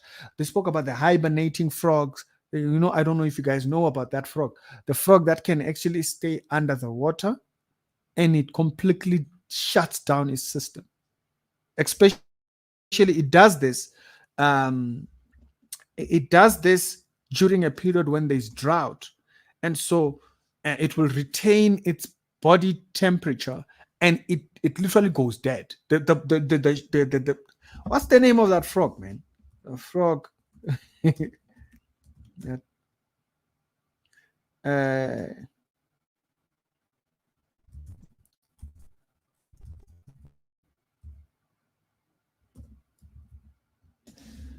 What's the name of that frog? You guys know the frog? Yes, that's it. The wood frog. This frog here. You can look it up online and stuff like that. It's a crazy frog. It's just a kind of weird frog type of a thing. For the entire winter, the frog is like a lamp of hard thingy thingy and ice shaped in the fog, and but it's alive in a state of suspended animation. So basically, just completely it shuts down, and you would think it's dead. It's completely shuts down, and then before you know it, at the end of thingy, the heart starts beating and it comes back to life. It's a very weird frog. This is the frog right here, you know. And so, like when you research this stuff, you can literally see we all have this understanding of the world. The Bible is very clear that it's things that adapt to a nature. It adapts to this, it adapts to this. And so it explains why you have things like this, like the Jesus frog, the Jesus lizard, right? By nature, that thing should not exist. It just should not exist because it's so fragile. It's such a fragile thing of nature. Basically, what it does is that it's so easily captured, but what it does is that it spreads its legs out. It doesn't like thingy, and it just spreads its legs out, and by a tap of water, it can completely, for that second, for that quarter second or whatever you call it, it will just touch over the water, and it completely it turns the water into a solid thing. It's a weird freak of nature. But it's called the Jesus lizard. So it can literally run on water. Okay, they named it that. And so when it's threatened, it can, and there's other different type of versions, by the way. There's this other one that actually can uh, right off the top, it stays in the top of the thing of the tree, and if it gets chased, it will go all the way to the top of the tree. It gets chased by an animal or something, goes to the top of the tree. When it gets to the peak of the tree, and the animal is not turning back, guess what it does? It just jumps off. And when it jumps off, you'll think, oh, it's going to die. No, it doesn't. Its skin opens. What is it called? What is it called? Flying.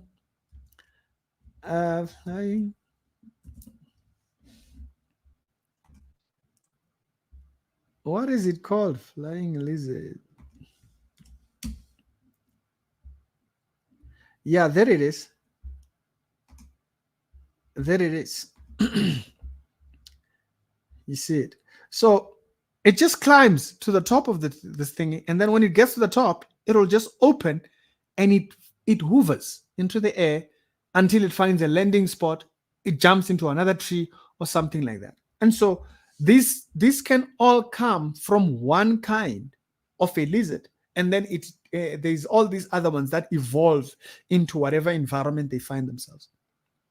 That's why you can find in South Africa, black corn is not popular, right? Um, as a matter of fact, if we saw black corn, we would just not, we might not eat it. We might think it's corrupt or it's something, there's something, but it's very popular in other countries. There are places where black corn is a thing. They plant it like that, by the way. It's not colored. It literally grows black, you know? And so this is because of different thingy, and they use them for popcorns and what and all those kind of things. And so then you have the red corn as also as well, yellow, white, what you name it, and all that kind of stuff. And so these things, they adapt to an environment. Like, and by the way, there's places where you can't grow certain type of these things. Like there's certain plants that would just not do well. When you go into the depth of Limpopo, like Chiauru and Njerere and whatnot, and you go down there, their soil is so rich. né? That area, their soil is so rich. You plant a thingy, It's like everything just grows beautiful there. The plants, they just grow beautiful. The avocados will be like this huge. The avocados, you can literally have all the avocados ripe. They will not rot. They will last maybe for like 4 or 5 days before they start rotting. And so you might even eat all of them by yourself because they don't rot as quickly because the soil there is completely rich. And so for them to now come back and say the world is evolving, okay, I'm showing you how their logic is just completely faulty.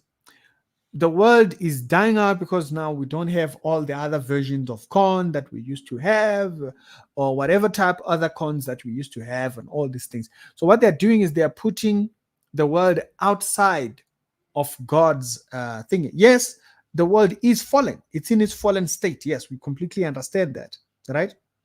We completely understand that the world is in its fallen state and blah, blah, blah, blah. But the destruction they're speaking about is not coming. There is no destruction like that.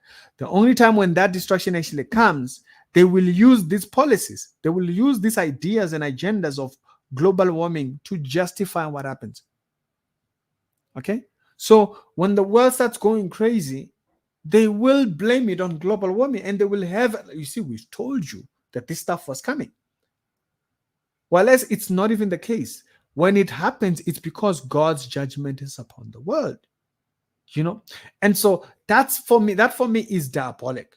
Okay, that for me is diabolic. I think next week we'll then maybe do a little bit much more shorter. Today I had a little bit of a longer one, a little bit, because of the foundation of this. Right, next week we'll then deal with the Genesis account in order to look at the subject matter of global warming by itself and the alien life also included in that. Christians should be very dismissive of this stuff because it's very, very toxic. It puts the world outside of God's hand, right? And also the prosperity they are looking for from these plants, it's not gonna happen. It's not gonna happen now. It's gonna happen during the Messiah's period. It's very important we understand the context behind all these things, and so otherwise. So for a person who's very politically minded and thinking about that and is thinking about global warming, you can use that to get them to see, excuse me, what you're asking is not going to happen in this world. It's going to happen only when the Messiah comes. You're asking for the wrong thing. Okay, and so this earth is not going to keep all of its plants, like they're talking about, extinction and whatnot and stuff like that. I love nature documentaries and all those kind of things. I love history. I love documentaries and stuff like that also, like history documentaries.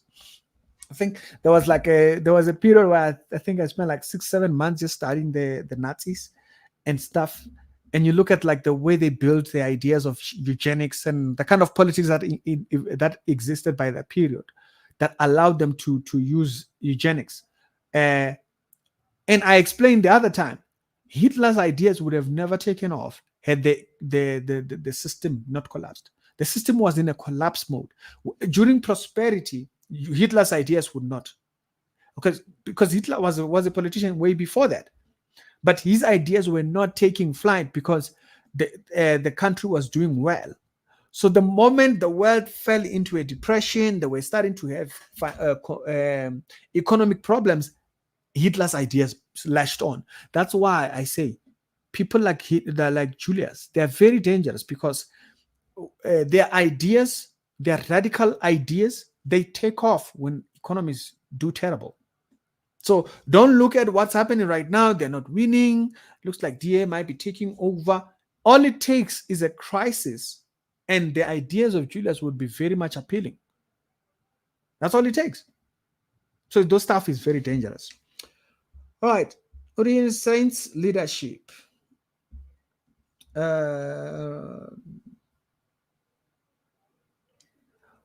People also say that you get to be silent when you're preaching and stand for the gospel on the internet, like you do. How ever experienced such? Have you ever experienced that? Yeah, you're just never gonna have favor.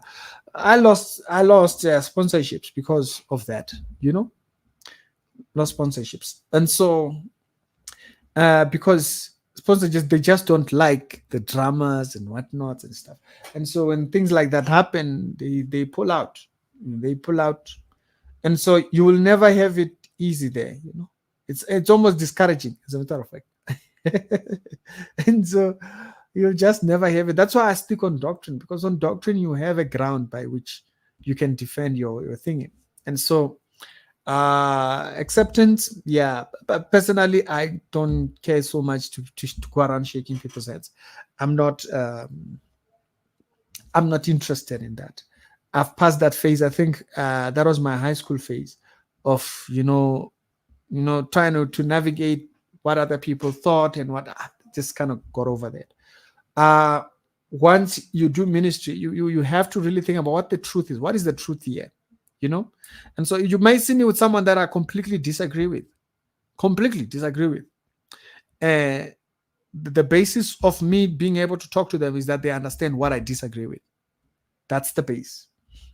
And so I don't compromise on ideas that I hold, and stuff like that. And so just don't get sold out. You have to be extremely convinced about what you believe. How do you overcome that? If yeah, you just be sure about what you want to preach. Like, for instance, my convictions go all the way to um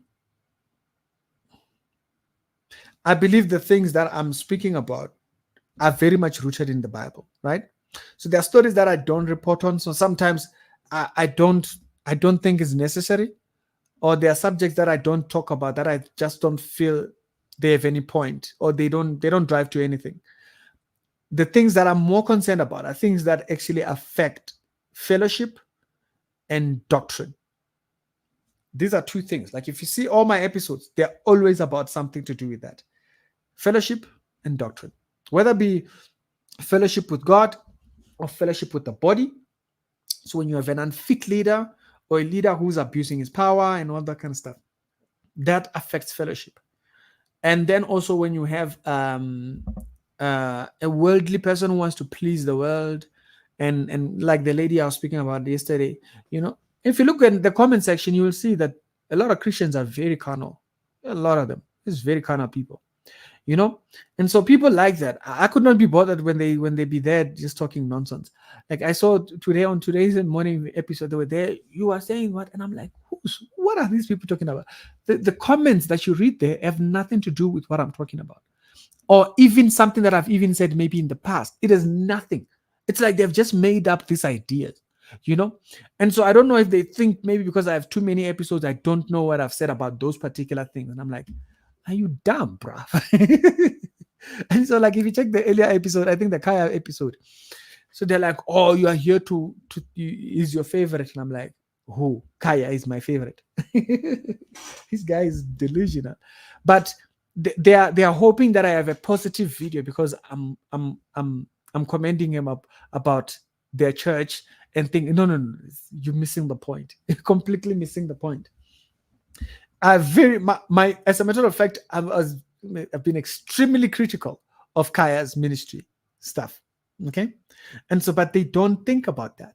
They're just hoping that I've said something good, or I've been always positive towards him, and thinking. So, very shallow minded.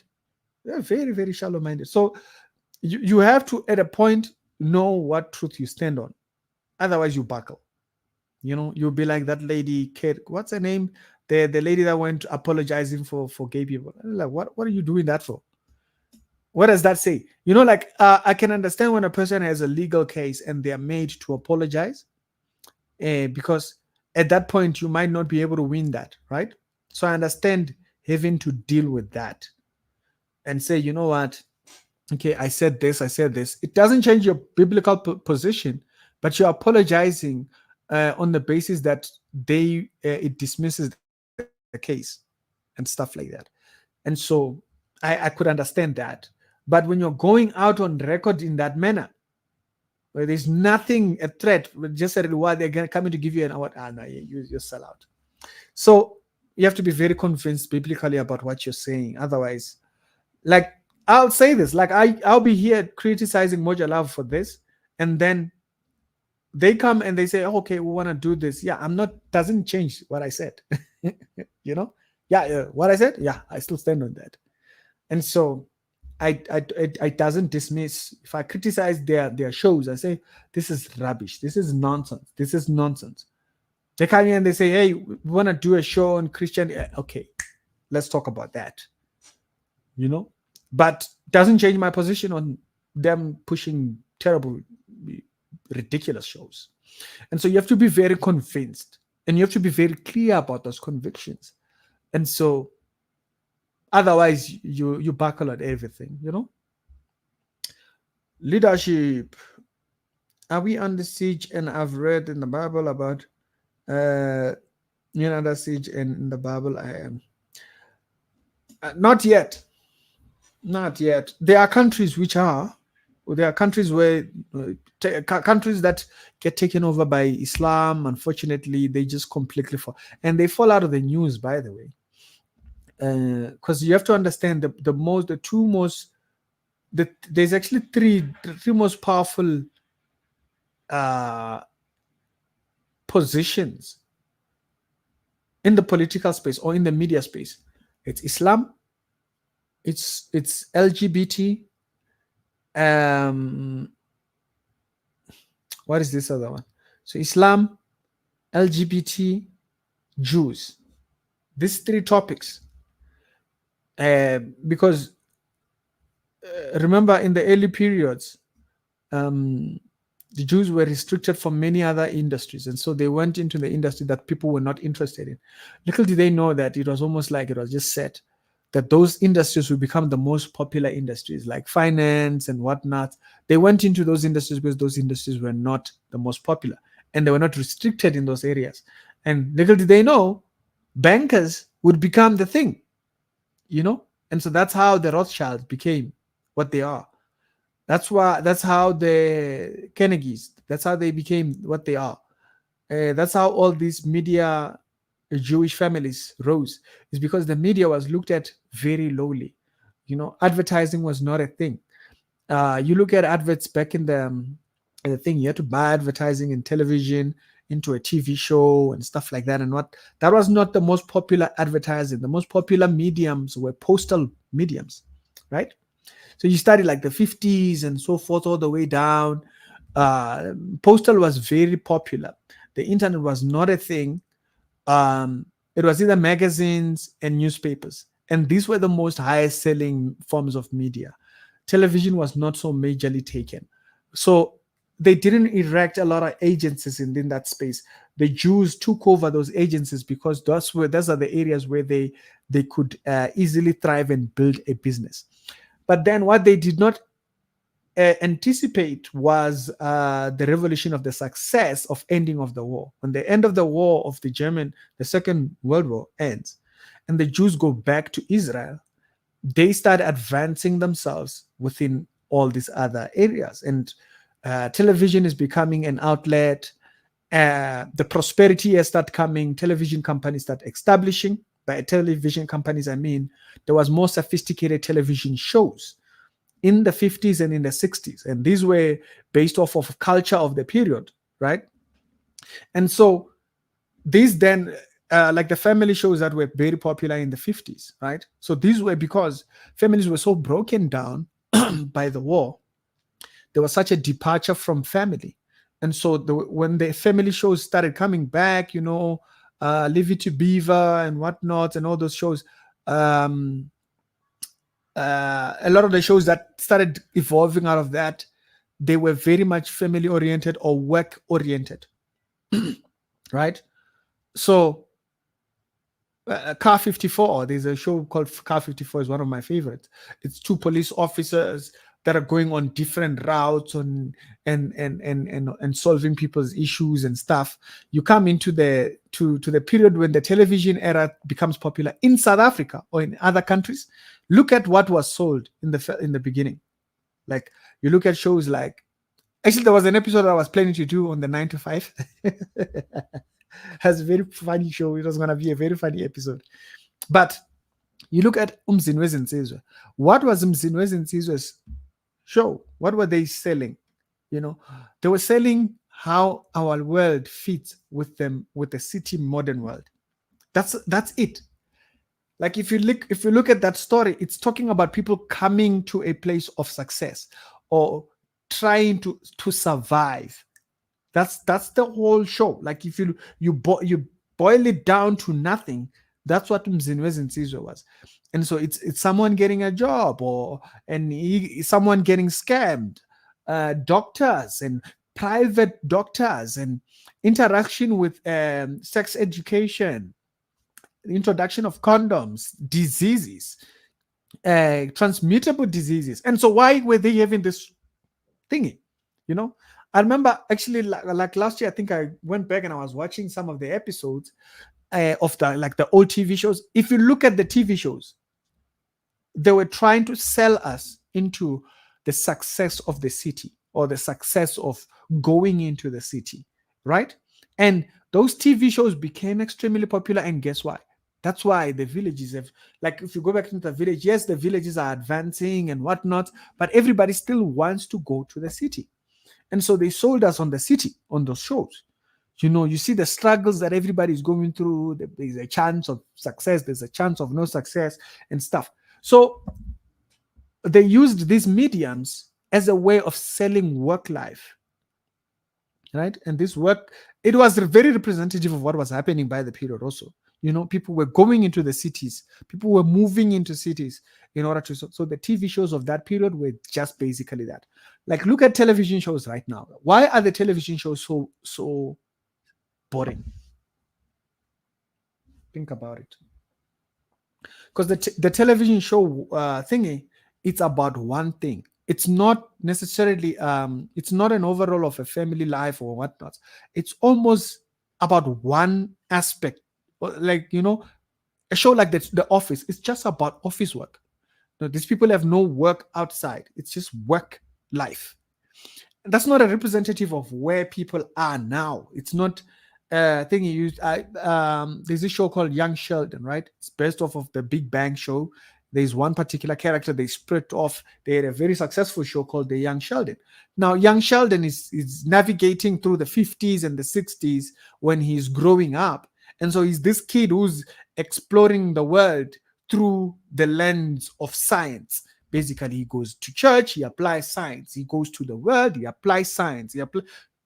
But is that really how we learn? It's not. So this is why a lot of TV shows nowadays are very thingy. Because a person, you apply yourself differently to different disciplines, right? But they don't apply that. They have one person applying themselves to all these different disciplines that's just about the same way. And so, like, it took me a while to see that. I was like, but this is not good, right? Because what it does is it makes the kid not to adapt well to different thingy. That's why television shows nowadays are so bad. I don't even think South Africa has those. Like back then they used to have you'll tell me if they still have them. They used to have, what was the name of that show?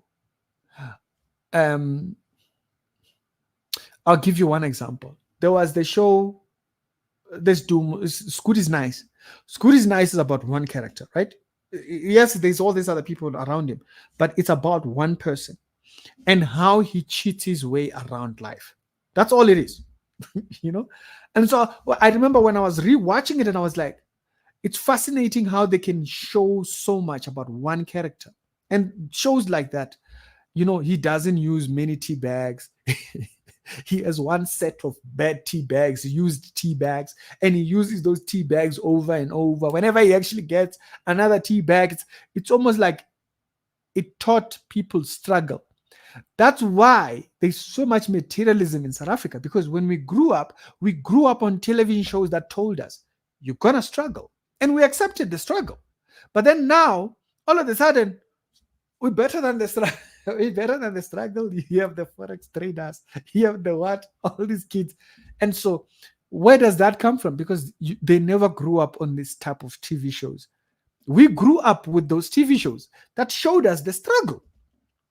Another one, Velapi, is one guy. The entire show is about how his workmates and his friends help him at his work.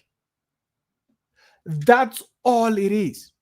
So this gave us a very healthy, like, you see our generation, like the people that were born before 1990 and going back, we have a very healthy mindset towards work. We have a very healthy work life. We are very balanced. But the kids nowadays, these kids are cuckoo. The kids, they quit school, they don't want to do nothing. Why? Because they've been sold on social media. They have been sold on a one angle story.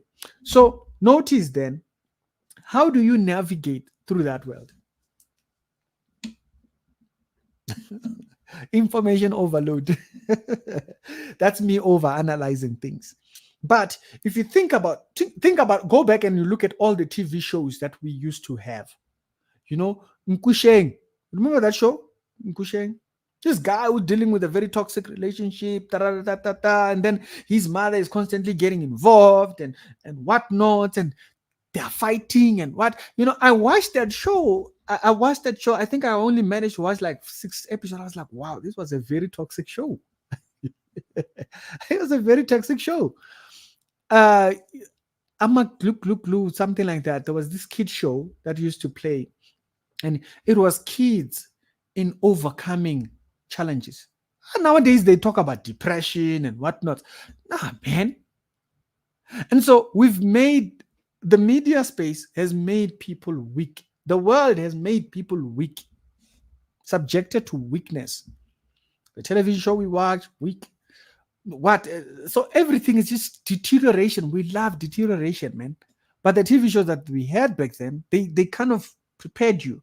There was Raitlwana, that show Raitlwana is this guy who's using witchcraft in order to get around his world. I went back. I think you can find a couple of the shows on YouTube. Some people uploaded them. I've gone through way my time. We're supposed to do 1 hour 30 minutes. My bad. And so, you can tell why I like this type of thing. And so, you look at Raitlwana, is exactly the sangomas of the day.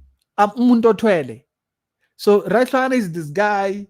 His life is not going very well, and so as a result, he's given this thing. He's given this ghost.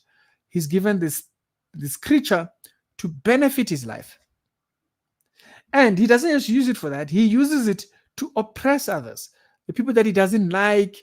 He uses it to kind of like a terrible human being, an absolute terrible human being.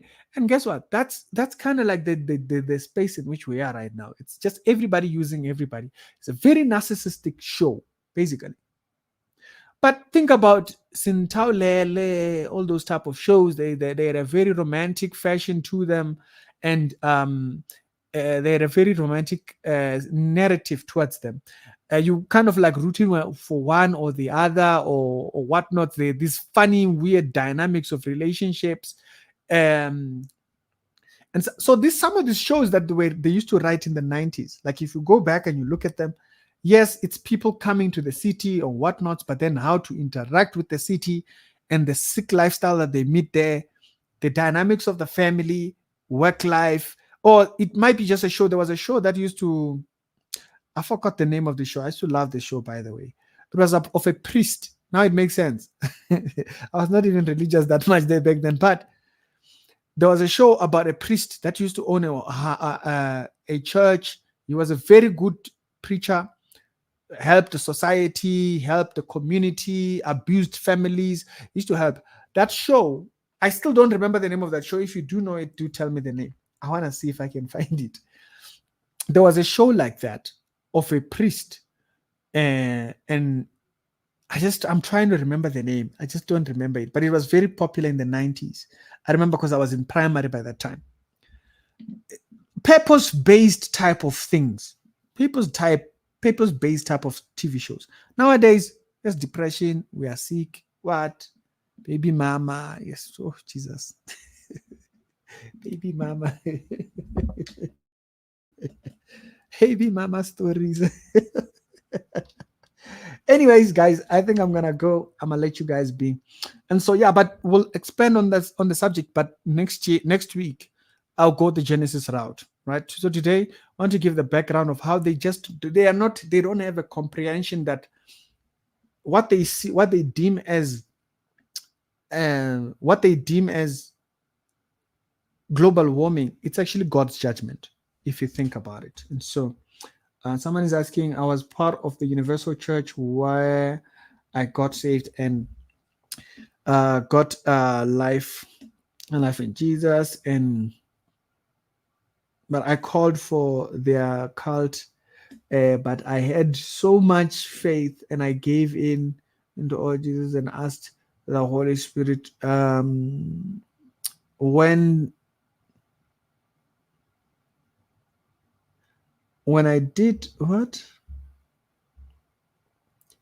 When it revealed the church was a witchcraft and controlled manipulation. How they are stealing people's money, and how they gave into objects and whatnot. Yeah, I think I made an episode where I was showing uh then yeah, if you search church reality check universal church, this episode, there's an episode I released this year. That's all it is. It's just a ploy for money, and they don't care about nothing. Don't care about the progress of the person. Nothing. They do not care about nothing. The people that were actually that had issues with them, if you think about it, some of them got sued and what and stuff like that. And so churches like that, they use the arm. Let me see if I still have this thing. I had compiled a file of documents. I don't know if I still have it. Yeah. Uh, but I had compiled a file of documents that actually showed some of the cases and case files and all those things. I don't think I still have it. I don't see it here. Yeah, anyways, so they use their money, they then turn around, use that money to intimidate different people and stuff like that, and people that actually speak out and what and stuff. That's why the universal church will have a backlash, but then immediately it just completely turns, right? And so that's a cult. That's a complete cult. But this is why I'm saying on this particular subject, before I go, we have to resist these things. I think Christians sometimes give way to these things because we constantly try to validate it. And so people say global warming, and then we think they're talking about some part of, the Bible says that in the end time there will be earthquakes. Mhm. So we use that to validate global warming and whatever ideas. No, we should not do that, because we have to understand what they are doing. What they're doing is that they're trying to say that the world is evolving by itself outside of God's hand. So it goes from creation and from creation stability, and then now it goes into deterioration. And so what they don't understand is that this is a fallen world. And first of all, the most important thing to understand is that there is an aspect of these things that is preserved in the Messiah's kingdom. We have to reject all of that stuff and bring things back to its thingy. The only time things go crazy down here is when God's judgment comes. It's not going out of thingy because of global warming. That's nonsense. Okay, so we have to dismiss these things. We cannot allow people to keep talking about this nonsense as if it's Christian. It's not. All right. Thank you, leadership, for these teachings. I am being enlightened so much. Thank you, leadership. Highly appreciated. And so, uh, with all the things that I was saying about the media, the goal of politics, this stuff is gonna collapse, right? Stuff is gonna collapse if you're basing your thingy on this world. Let me see if I can find that one verse, then we'll call it off. Um, in on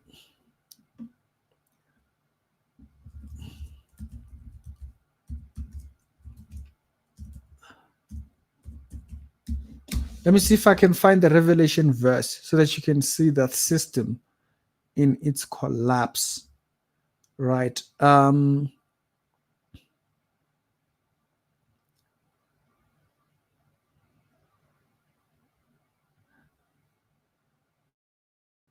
Okay, so yeah, it's Revelation 18. Listen to how it sounds. Listen to how this thing sounds. You'll see what I was talking about. You'll see what I was talking about. This system is selling us materialism because materialism is how they build the Babylonian system. Okay, Revelation chapter number 18, and it says, these are her plagues. The system, right, is being judged. Therefore, her plagues will come in one day. There you go. There's your answer right there. Plagues. So all these things that they think is going to happen, oh yes, it's happening over years and years. You're talking nonsense. You're talking nonsense. And death and grief and famine, this all comes in a very short period. You see, because for them, they think, yeah, it takes millions and millions of years. Nonsense.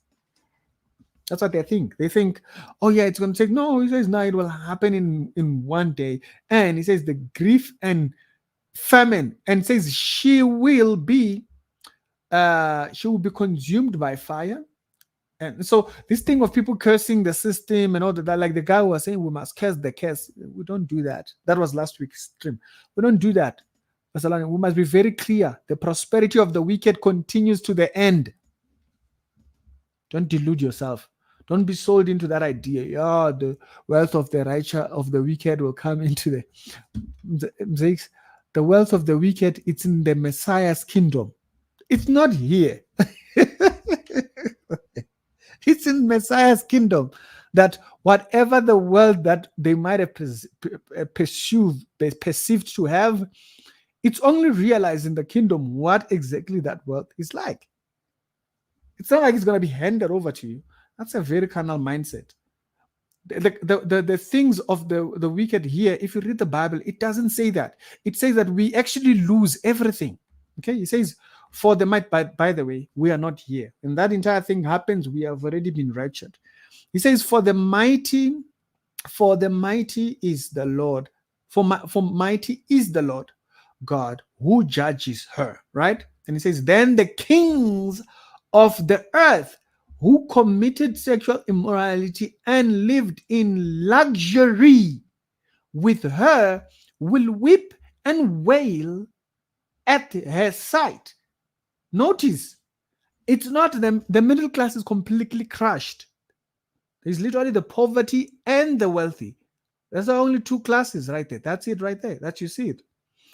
So wealth is actually going to set people up to sell themselves to the devil. That's why the kings of the earth, they are weeping because they took part into her corruption. They lived in luxury with her, and they weep and wail at her sight, and the smoke rising from the fire that consumes her. Okay, so this is what they are crying. In fear of her torment, they will stand at a distance and cry out, woe, woe to that great city. That it'll be very difficult to live in that space, by the way.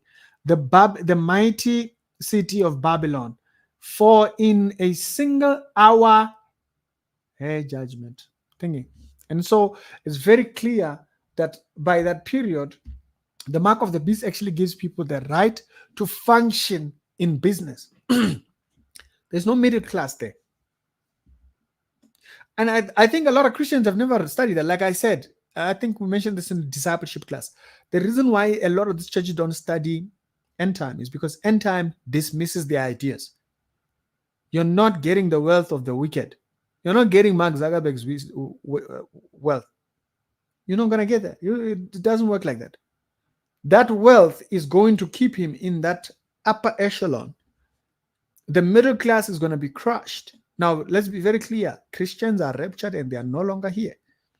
But for those people that are here, down here, they will sell themselves in order to participate in that higher echelon.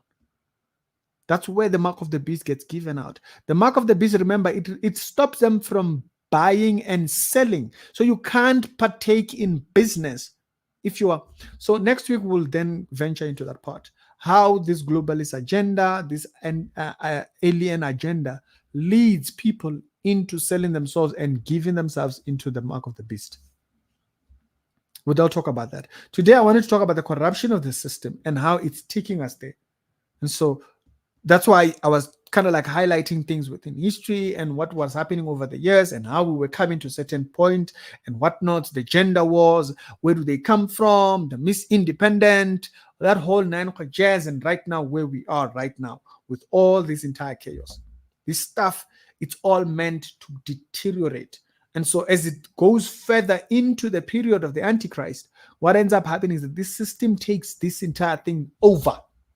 You will own nothing. So when you see the weeping and wailing of the beast, this should tell you something.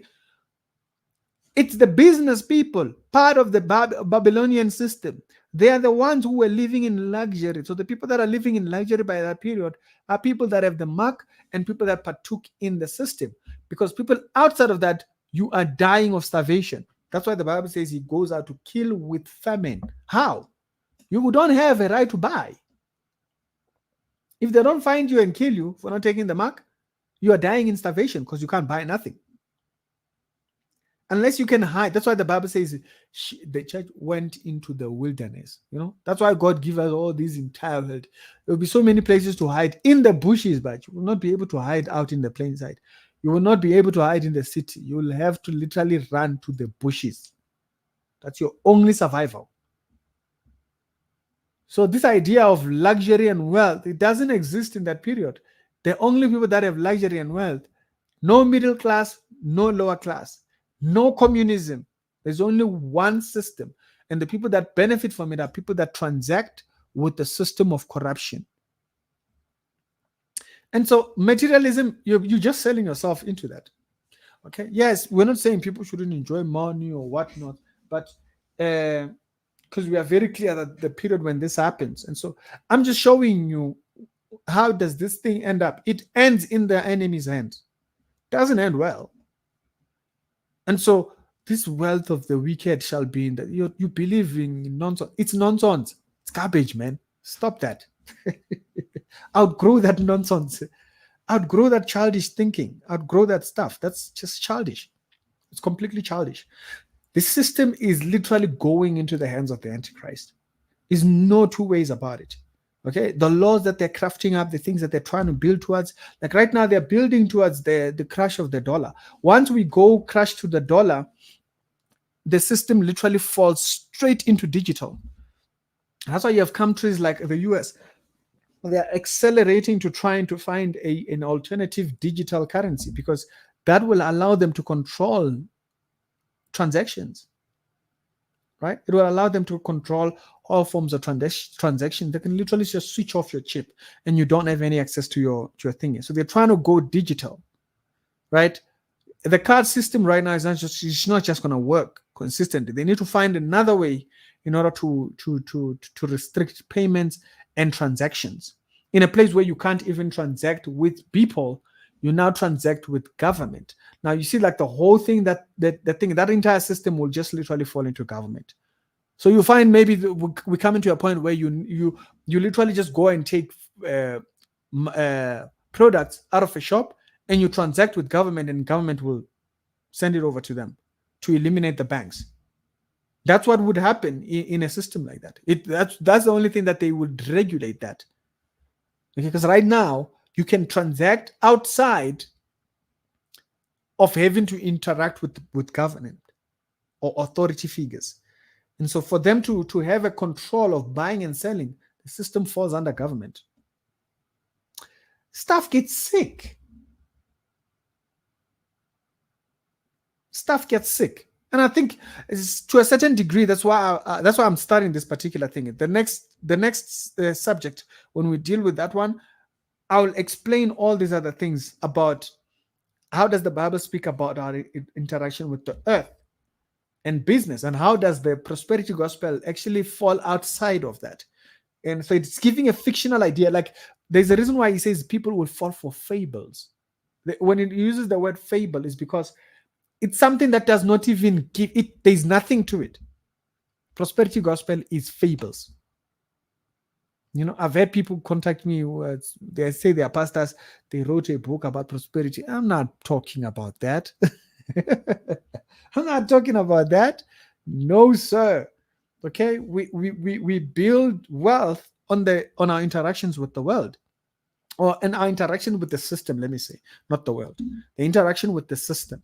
The system is built in such a way that you can become prosperous by engaging the system, by building relationships, by being, you know, there's a guy that I know that he literally became wealthy uh, for network. Yeah, he became rich from his network, just from connecting people. Just he connected this person, connected this person with this person. That's it. His entire business was connecting people with people, you know, and he became very well off from doing that. And so, unfortunately, unfortunately, somehow these pastors who are greedy and whatnot, they took that and then they transformed that into a type of a gospel, and it's diabolic. Uh, Last one is saying, please speak about the rapture and and revelation. That's a whole topic. We can't get into that. Because remember, rapture happens outside of revelation.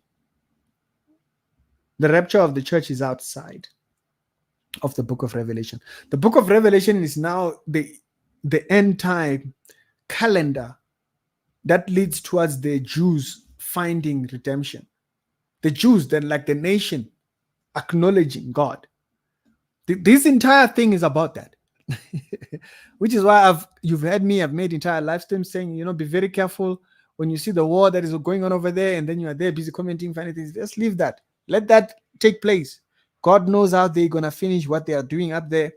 Okay, turning people, they killed. I have no business with that. I am not interacting with any part of it.